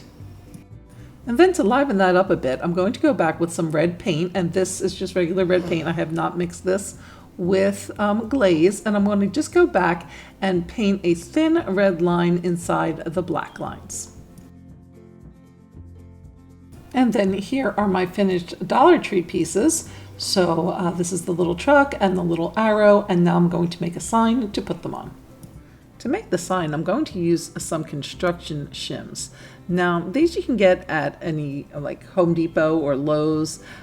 Very inexpensive, about a pack of 42 for less than $5. Now, these ones are actually the pine shims. The ones I have pictured there earlier, the cedar ones. But you can see here that the shims are kind of like in this wedge shape, and they kind of have a thick end and then they taper off to a thinner end. So you do want to kind of line them all up and just make sure that you are using ones that kind of are equal thickness. Sometimes they vary in thickness. Next, I took some Minwax stain in the color Special Walnut, and I stained each of the shims. Once the staining was complete, I went back with some black chalk paint and just went around the edges of each of the shims to kind of give it a distressed look. To assemble the sign, I'm going to take 2 of these extra large craft sticks that I've placed some of my favorite Titebond Quick and Thick glue on, and then I will simply start laying down all of the pieces. And don't worry if some of that glue has popped up in between. Actually, that's good because it'll glue them to the sides as well, and it'll dry clear. And then here are the shims once they have all been glued together. And you can see how it creates a great little wood sign that you can use for all types of projects. And best of all, it only costs less than a couple of bucks. And then all that's left is to just take some more of my Titebond glue and glue the Dollar Tree painted pieces on top. And then here is the finished project. Wow, what a difference. Transformed from a basic Dollar Tree sign into a beautiful little hand-painted cutie. And of course, it's telling us where we can find the 25-cent a pound pumpkins, because what a bargain. We need to find those. For the next project, I'm going to be using this Thankful and Blessed pumpkin. I'm going to remove the little leaf on the top and the cord, and then I'm going to sand off the glitter and then paint both sides with this Waverly chalk paint in pumpkin, and I will also be filling in these little holes with some wood putty. Next, I'm going to take this Welcome to Our Patch yard sign and remove the little plaques from the stake, and then I'm going to use that same method of glaze paint, mixing one part of the paint to one part of the glaze, and I'm going to do that for all three colors of the sign. Now I'm going to just try to match those Dollar Tree sign colors as close as possible. It doesn't have to be an exact match. You just kind of want to be able to get that glaze to go over the top and give you those nice brush strokes. And then as you can see, the glaze will just lightly go on top as in with the other sign, and you'll be able to see the lettering underneath as well as the little leaf design underneath, so that you can go back later and trace right over the top. And then once I'm done with this first one, I'm going to go and repeat the process for the other two. As those are drying, I'm going to take my pumpkin that I painted with the pumpkin colored chalk paint, and I'm going to just go now with this glaze paint in this darker orange and just kind of do some shading and outlining around this orange pumpkin. To give my pumpkin a little highlighting, I'm going to take some of that yellow glaze and mix it with some of that orange glaze, and then just give the pumpkin some highlighting in each one of the sections.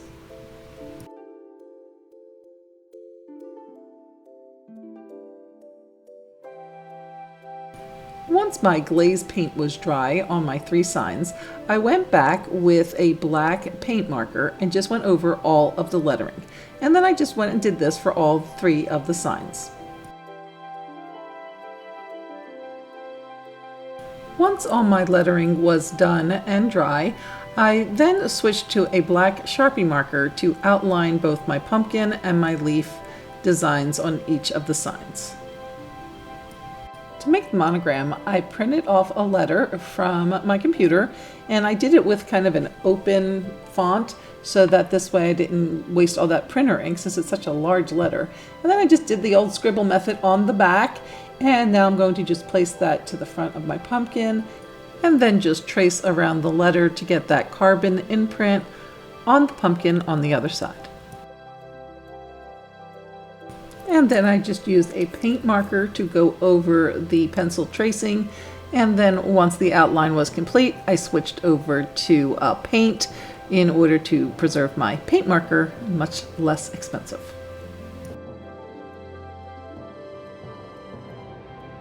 Then I took some brown craft paint to paint a nice stem for my pumpkin. And then I just took some of the brown glaze paint and did some more highlighting and outlining with the brown glaze.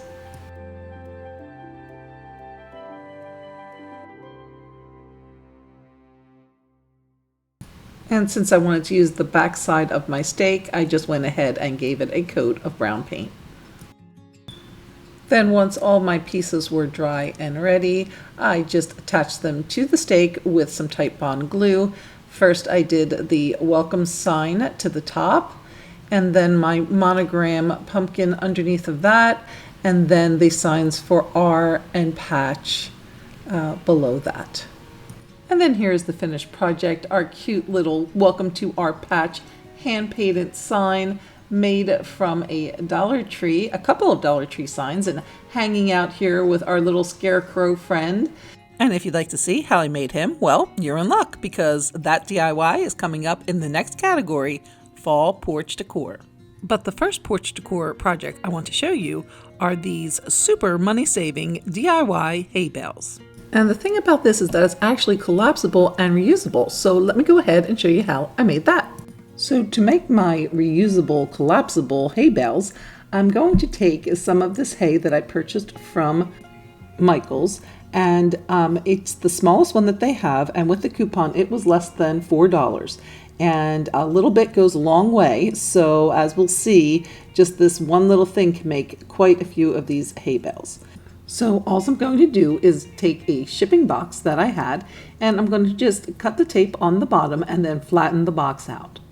Then I'm going to just get some hot glue and start hot gluing the hay to the surface of the box. After I apply a section, I'll pick the box up and kind of shake off the loose hay and see where I still need to go back and fill in the spots. And then I'll continue to do this for the entire surface of the box.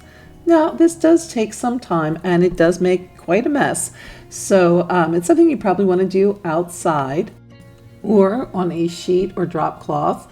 You can watch a movie and do this while you're watching a movie, something like that.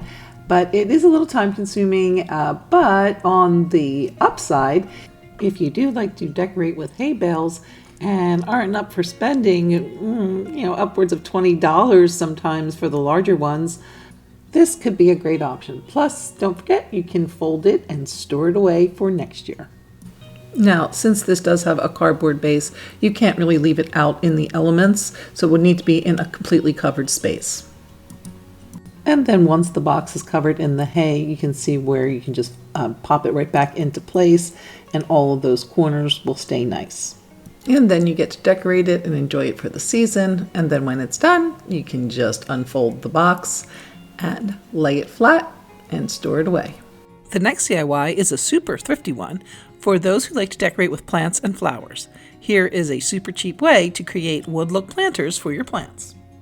What I like to do is use the super flimsy and often not so attractive pots that the plants come in and cover the pot with some stained wood shims, and I just glue those directly onto the pot itself. Then I just take some raffia and wrap 3 strips horizontally around the pots, instantly giving the disposable pots a finished upscale look. For the next DIY, I'm going to be using these tree branches that I picked up in the park. These are about 3 to 4 feet long. I do want this to be a large piece for my front porch. And then I'm going to be taking these bittersweet flowers that I got from the Dollar Tree. And I will be using 3 of these bittersweet stems, and I'm just going to remove the flowers and then hot glue them to the branches. So pretty much I'm going to just hot glue on wherever there's little nubs from the original branch. Hold them in place, make sure that the hot glue is dry, and then just continue all over the branch, just where all those little nubs are, just adding some flowers. And then here you can see the finished project. You can see that I did about 7 or 8 branches, and then I tied them together with a burlap ribbon. And also you can see that they are about 3 to 4 feet tall. So I wanted something kind of big for this area. For the next 2 projects, we'll be using a Dollar Tree DIY favorite, pool noodles. For each pumpkin, I will need 6 cuts of a pool noodle that are all the same size, and then 1 cut that is about 4 to 5 inches taller. So 7 cuts all together. Now, since I'm going to be making 3 different size pumpkins in this project, I'm going to be cutting 6 at 10 inches, 6 at 15, and 6 at 21. So here I'll be making the 10-inch pumpkin, so I cut 6 10-inch pieces of noodle. Then I'm going to take these metal lids. These are metal canning lids. I get them from Walmart. They're 12 for $1.48. Now, if you don't have something like this and don't want to get something like this, you can just do cut out circles of like maybe a foil pan or something like that. And I'm just doing that to cover the holes on the noodle. Next, I'm going to mix a paint to give a little texture to the surface. And I'm going to do that with some of this Dollar Tree spackle and then also some of the Dollar Tree acrylic paint. I'm going to be using both this brown acrylic paint as well as this orange acrylic paint. Now, this orange one is in a larger bottle, And I'm pretty much going to be using, for the orange side, the full can of spackle, and then I'm going to pour in a full can of the paint, because I'm kind of doing a 1-to-1 ratio both for the brown and the orange. So I'm just going to give it a good stir and just try to make sure you get all those lumps out. Now that orange is a little bit light for what I want it to be for these pumpkins, so I'm going to go ahead and add a little brown to this. Now I did actually add a little too much brown here. It made it a little too dark. I did have to go back and add some more orange to lighten it up again, but just probably less is more, and then this way you can adjust after that. But I just give it again another good stir, get all that brown incorporated into the orange. Just want to make it a little bit more, less bright, a little bit more subdued color of orange. And then I'll just go and mix up the brown as well. Now for the middle piece, which will also be the stem of the pumpkin, I'm going to be using this purple noodle. Now I did this just kind of for illustration purposes so you can see it when I'm actually assembling it, but I would suggest actually using the orange noodle as well in the middle, only because in the body of the pumpkin, once it's all assembled, if there are any gaps and spaces, it would be better if it was just orange on the inside and not this purple that's going to kind of be poking through if you do have any gaps. They're very tiny, but still it'd just be better if there was all the same color. Now also, if you see what I'm doing here with the spackle paint, is I'm kind of getting into all those kind of grooves underneath of the little cap there, so that it's kind of filling that in as well. And since it's spackle, it works well to fill in those little gaps. And I will just be painting those first kind of top 5 inches, just where it's going to be sticking out as the stem on top. Now I also want to paint each one of the orange noodles as well on the tops, and pretty much about 2 inches down off the top, because once I assemble it, I'm going to give it a full coat of paint, but because it'll still be up against the brown, and I want to make sure that I'm kind of painting on the parts that are close up against each other before I attach them, because then it'll just be hard to paint once they're right up against each other. So I'm going to just paint those first kind of 2 inches all the way around, and the tops of each of the orange containers, and then again, once they are assembled, I will give it a full coat of paint. I don't want to have to waste paint on the interior parts, since you won't be able to see those. Okay, to assemble, I'm going to take these orange smaller ones, and I'm going to place them all around the purple larger one. And I'm going to do that first by adding a strip of some E6000 glue to the side of one of the orange noodles. Then I'm just going to go ahead and attach that to the larger purple one. Now I just want to make sure that those bottoms are lined up. And then to further secure, I'm going to take some of these Dollar Tree skewers. I'm going to cut them in half. And then I'm just going to put those one right through the first noodle into the second. And then that just holds them together as an extra security, as well as holding it, making sure that that E6000 is right up against the noodle, and then it's going to dry and hold those two pieces together nicely. And then I'm just going to continue adding those orange pieces all the way around the purple piece, again with some E6000, and then the skewers to secure it. I did go back and end up using a second skewer to the bottom as well. So here you'll see I put the E6000 on, and then I have one skewer there to the top, and then I'll add the second there to the bottom. And now my piece is ready to be painted again. I'll go ahead and paint the entire orange piece again, as well as probably touch up that top a little bit. And then I'm going to go back with some dry brushing. Now you can see this is after it's been painted again. And now I'm going to go back with some dry brushing. Now, unfortunately, this is all you see of the dry brushing. I literally did the entire dry brushing out of frame. So here you see me started a little bit, and then kaputski. I just totally not even in the camera shot. But you guys know all about dry brushing, and that it comes out looking something like this on the 10-inch pumpkin, completed with a little burlap ribbon and a leaf. And then here is the 3-piece set, which is the original 10-inch, along with a 15-inch and a 20-inch. Now those are actually the size of the orange pieces, so they're actually even a little taller than that. To make the Scarecrow, we're going to start with a couple of Dollar Tree plungers. Now I've removed the plunger head from the pole, just unscrew them right off. And I'm going to now just go ahead and get some weight to these. These are actually going to be the little feet and shoes of the Scarecrow. And I need to weight them down a little, so I'm going to go ahead and hot glue some of these Dollar Tree River Rocks to the inside of the plunger. I'm going to just use some hot glue and just stick them right in. And then once it's finished, it's going to look something like that. I'm just actually just going all along the interior of the plunger, hot gluing the rocks into the bottom. Next, I'm going to take one of these Dollar Tree signs, which I've already painted on the back with some of the brown paint, and then I'm going to just attach my plunger heads to that. I'm going to use a combination of E6000 and also some hot glue to do that. So I'm kind of just putting the E6000 around, and then in between where I left little spaces, I'm adding some hot glue. And then I'm going to just place that down right on the sign up against there on the edge a little bit, and I'll put the second one right next to it. Then next I took a pool noodle and I pretty much cut it to the size of the plunger pole. So just cut 2 pieces of pool noodle to that size, and then I'm just going to put them right on top of the poles. Next, I'm going to take another piece of pool noodle that I've cut to the length of that will span the 2 legs. And that is going to be attached with some E6000 glue. Again, I'm going to just put a nice amount there on the top, and then I'll just take my little piece. This is about a 9-inch piece of pool noodle, and just kind of secure that in place with the glue, and then also a few of the cut in half skewers, again just to secure it further.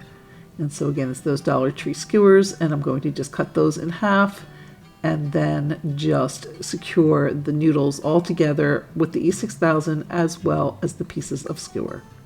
So now to build the torso up further, I'm going to take another piece of about 9-inch noodle and add that to that first piece, again E6000, and then some skewers to attach the 2 pieces together. Then I'm going to switch to an 11-inch piece of noodle and attach that in the same way, E6000 and some skewers.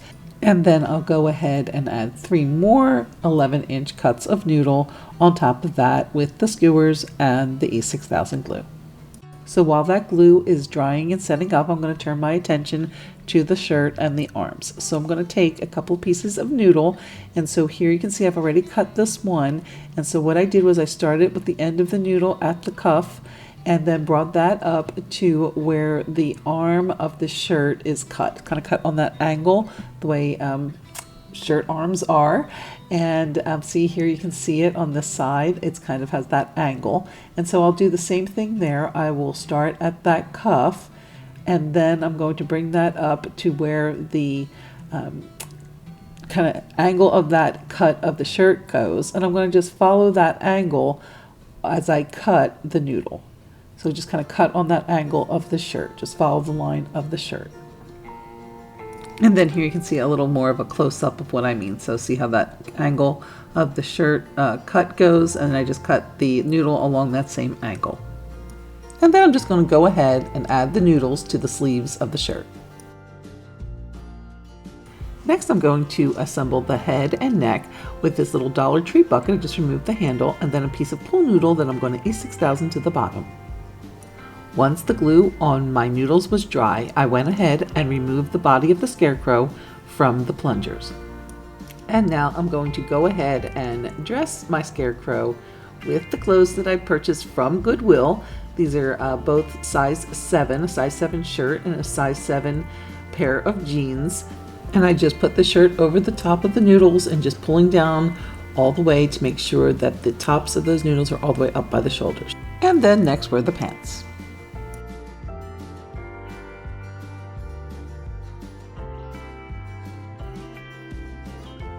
And then I just took some scissors and cut off the bottoms to give them that jagged edge, or alternately you could also cuff them up. To attach the head, I'm again going to be using some skewers and some E6000 glue. So I'll just add some E6000 glue, and then I've also already added the skewers to the bottom of my pool noodle attached to the bottom of my bucket, and then I'm going to just kind of stick that in. And then for some added stability to the neck, I'm also going to add a couple more skewers to the top. It looks kind of awful the way I'm doing that, but it does help to hold the neck in place. For the straw, I used some cut pieces of raffia. Now, of course, you could also use straw or corn husks or even some hula skirt if you have any of that left over from summer. All those make great options. Then I again glued some of that cut raffia to the tops of the plungers down by the bottom of the pants, as well as to create the hands at the bottom of the shirt. And then a little Dollar Tree nautical rope created a belt, and then I glued some more of the cut raffia to the sides of the bucket to create some hair. And then I also found this adorable little hat. It was actually a little cowboy hat. I just pulled the rim down from the children's section at Goodwill. I added a few flowers there in fall colors to the side as well. Now, he is a little top heavy, so he does need to lean against a wall. He won't freestand, he'll kind of fall over, but he stands quite well if you just kind of lean him back. And also, if it's windy, you probably do want to secure him down as well. And now let's see how all the items were used to decorate. I cleared everything off except for that black plant hanger. And I'm going to start my porch decorating there by adding this little DIY sign to the top of the plant hanger. And then at the bottom, I'm going to add this little DIY industrial style metal bushel filled with some cute little pumpkins. Now, these pumpkins as well are DIY. They are some Dollar Tree pumpkins that have been faux painted to give them a little bit of a more upscale look. Then on the other side of the entryway, I added this set of 3 DIY pool noodle pumpkins. And then to that, I added this little monogram hand-painted "Welcome to our patch" sign. And then there seemed to be just a little bit more space down there at the bottom. And I thought perfect spot for this buffalo check pumpkin that is also a Kirkland's dupe. Now moving on to the main porch area, nothing says decorating for fall like a beautiful fall wreath. And I'll be using the Dollar Tree and Thrift Flip wreath from earlier in the video. Moving down to the doormat, I am loving that layered rug look. And I am going to try and do a budget-friendly version with this Walmart Mainstays rug for just $3.98. And then on top of that, I'm going to put this Hello doormat, also from Walmart, for just $11.44. And it's a great way to get that look for less than $15. Now moving on to the left side corner, I just placed my decorative ladder. Now this is a DIY ladder that I did do in a previous DIY, again, which will be linked in the description box. And to that, I'm going to add 3 of these little DIY collapsible and reusable straw bales, coming in at just about $1 each. I then used the branches with the glued on flowers on top of those. And I did make 2, one for each side. Next, I added the mums in the faux wood barrel planters. Next came our Scarecrow friend, supported by the DIY wood ladder. And of course, we're going to need to give our Scarecrow a little wagon full of pumpkins. And this little wagon with the wood panels from mostly Dollar Tree items, including a basket, some container lids, and a spatula. Now, before leaving this side of the porch, I did want to show you how I finished off the top of the ladder. So I just added some fall leaves and some little pumpkins, as well as these 2 wall plaques. These are Dollar Tree DIY wall plaques from a previous DIY, and of course, I'll have it linked in the description box below. Now moving on to the other side, we have our previously placed straw bale and branches and mum, and I also added this black chair as well as this small little side table. Now that table, if you are familiar with my videos, that was one that I had done in the summertime series, and of course I will link it below. And then up above are the previously mentioned DIY wall sconces held on by that amazing Gorilla mounting tape, which I'll show you in a second. But first I just wanted to point out how I made the sconces by just taking some of these Dollar Tree dessert cups and painting them with some black paint. And then, as I mentioned earlier, I took this wonderful product, this Gorilla mounting tape, and just used that on the backs of each of the cups to attach them to the wall. And then here you can see I just added a couple of fall stems to give it a nice fall touch. And yes, those are held on by the same pieces of tape that I applied them with in the summer. And then to the center, I added this DIY faux copper sign that reads Farm Fresh Pumpkins.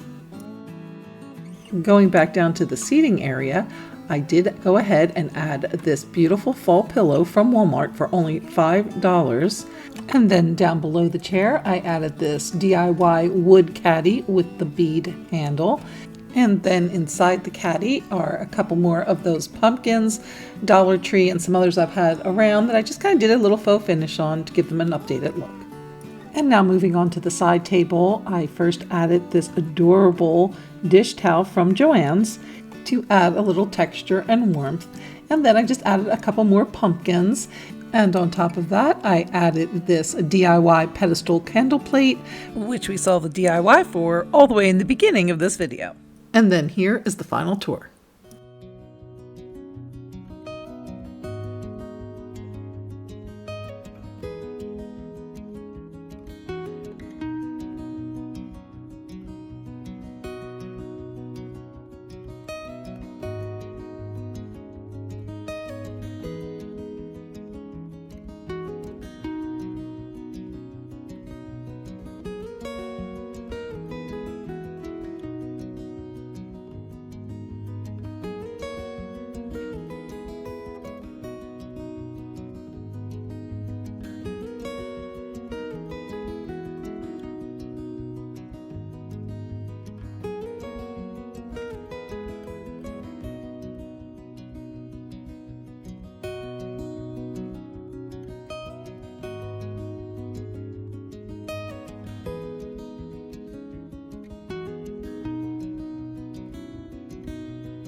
Well, I hope you have enjoyed this 35 cozy Harvest Home DIY decor ideas, and I hope it has inspired you with some ideas to create your own cozy Harvest Home to welcome family and friends this fall and Thanksgiving season. If you enjoyed the video, please remember to give a thumbs up, and please share with any family and friends you think would also enjoy this video. If you're not already a subscriber and you like what you see, please consider subscribing. We'd love to have you join the family. Thanks so much for watching, and we'll see you next time on Fab Tax, where we're putting the extra and ordinary one DIY at a time.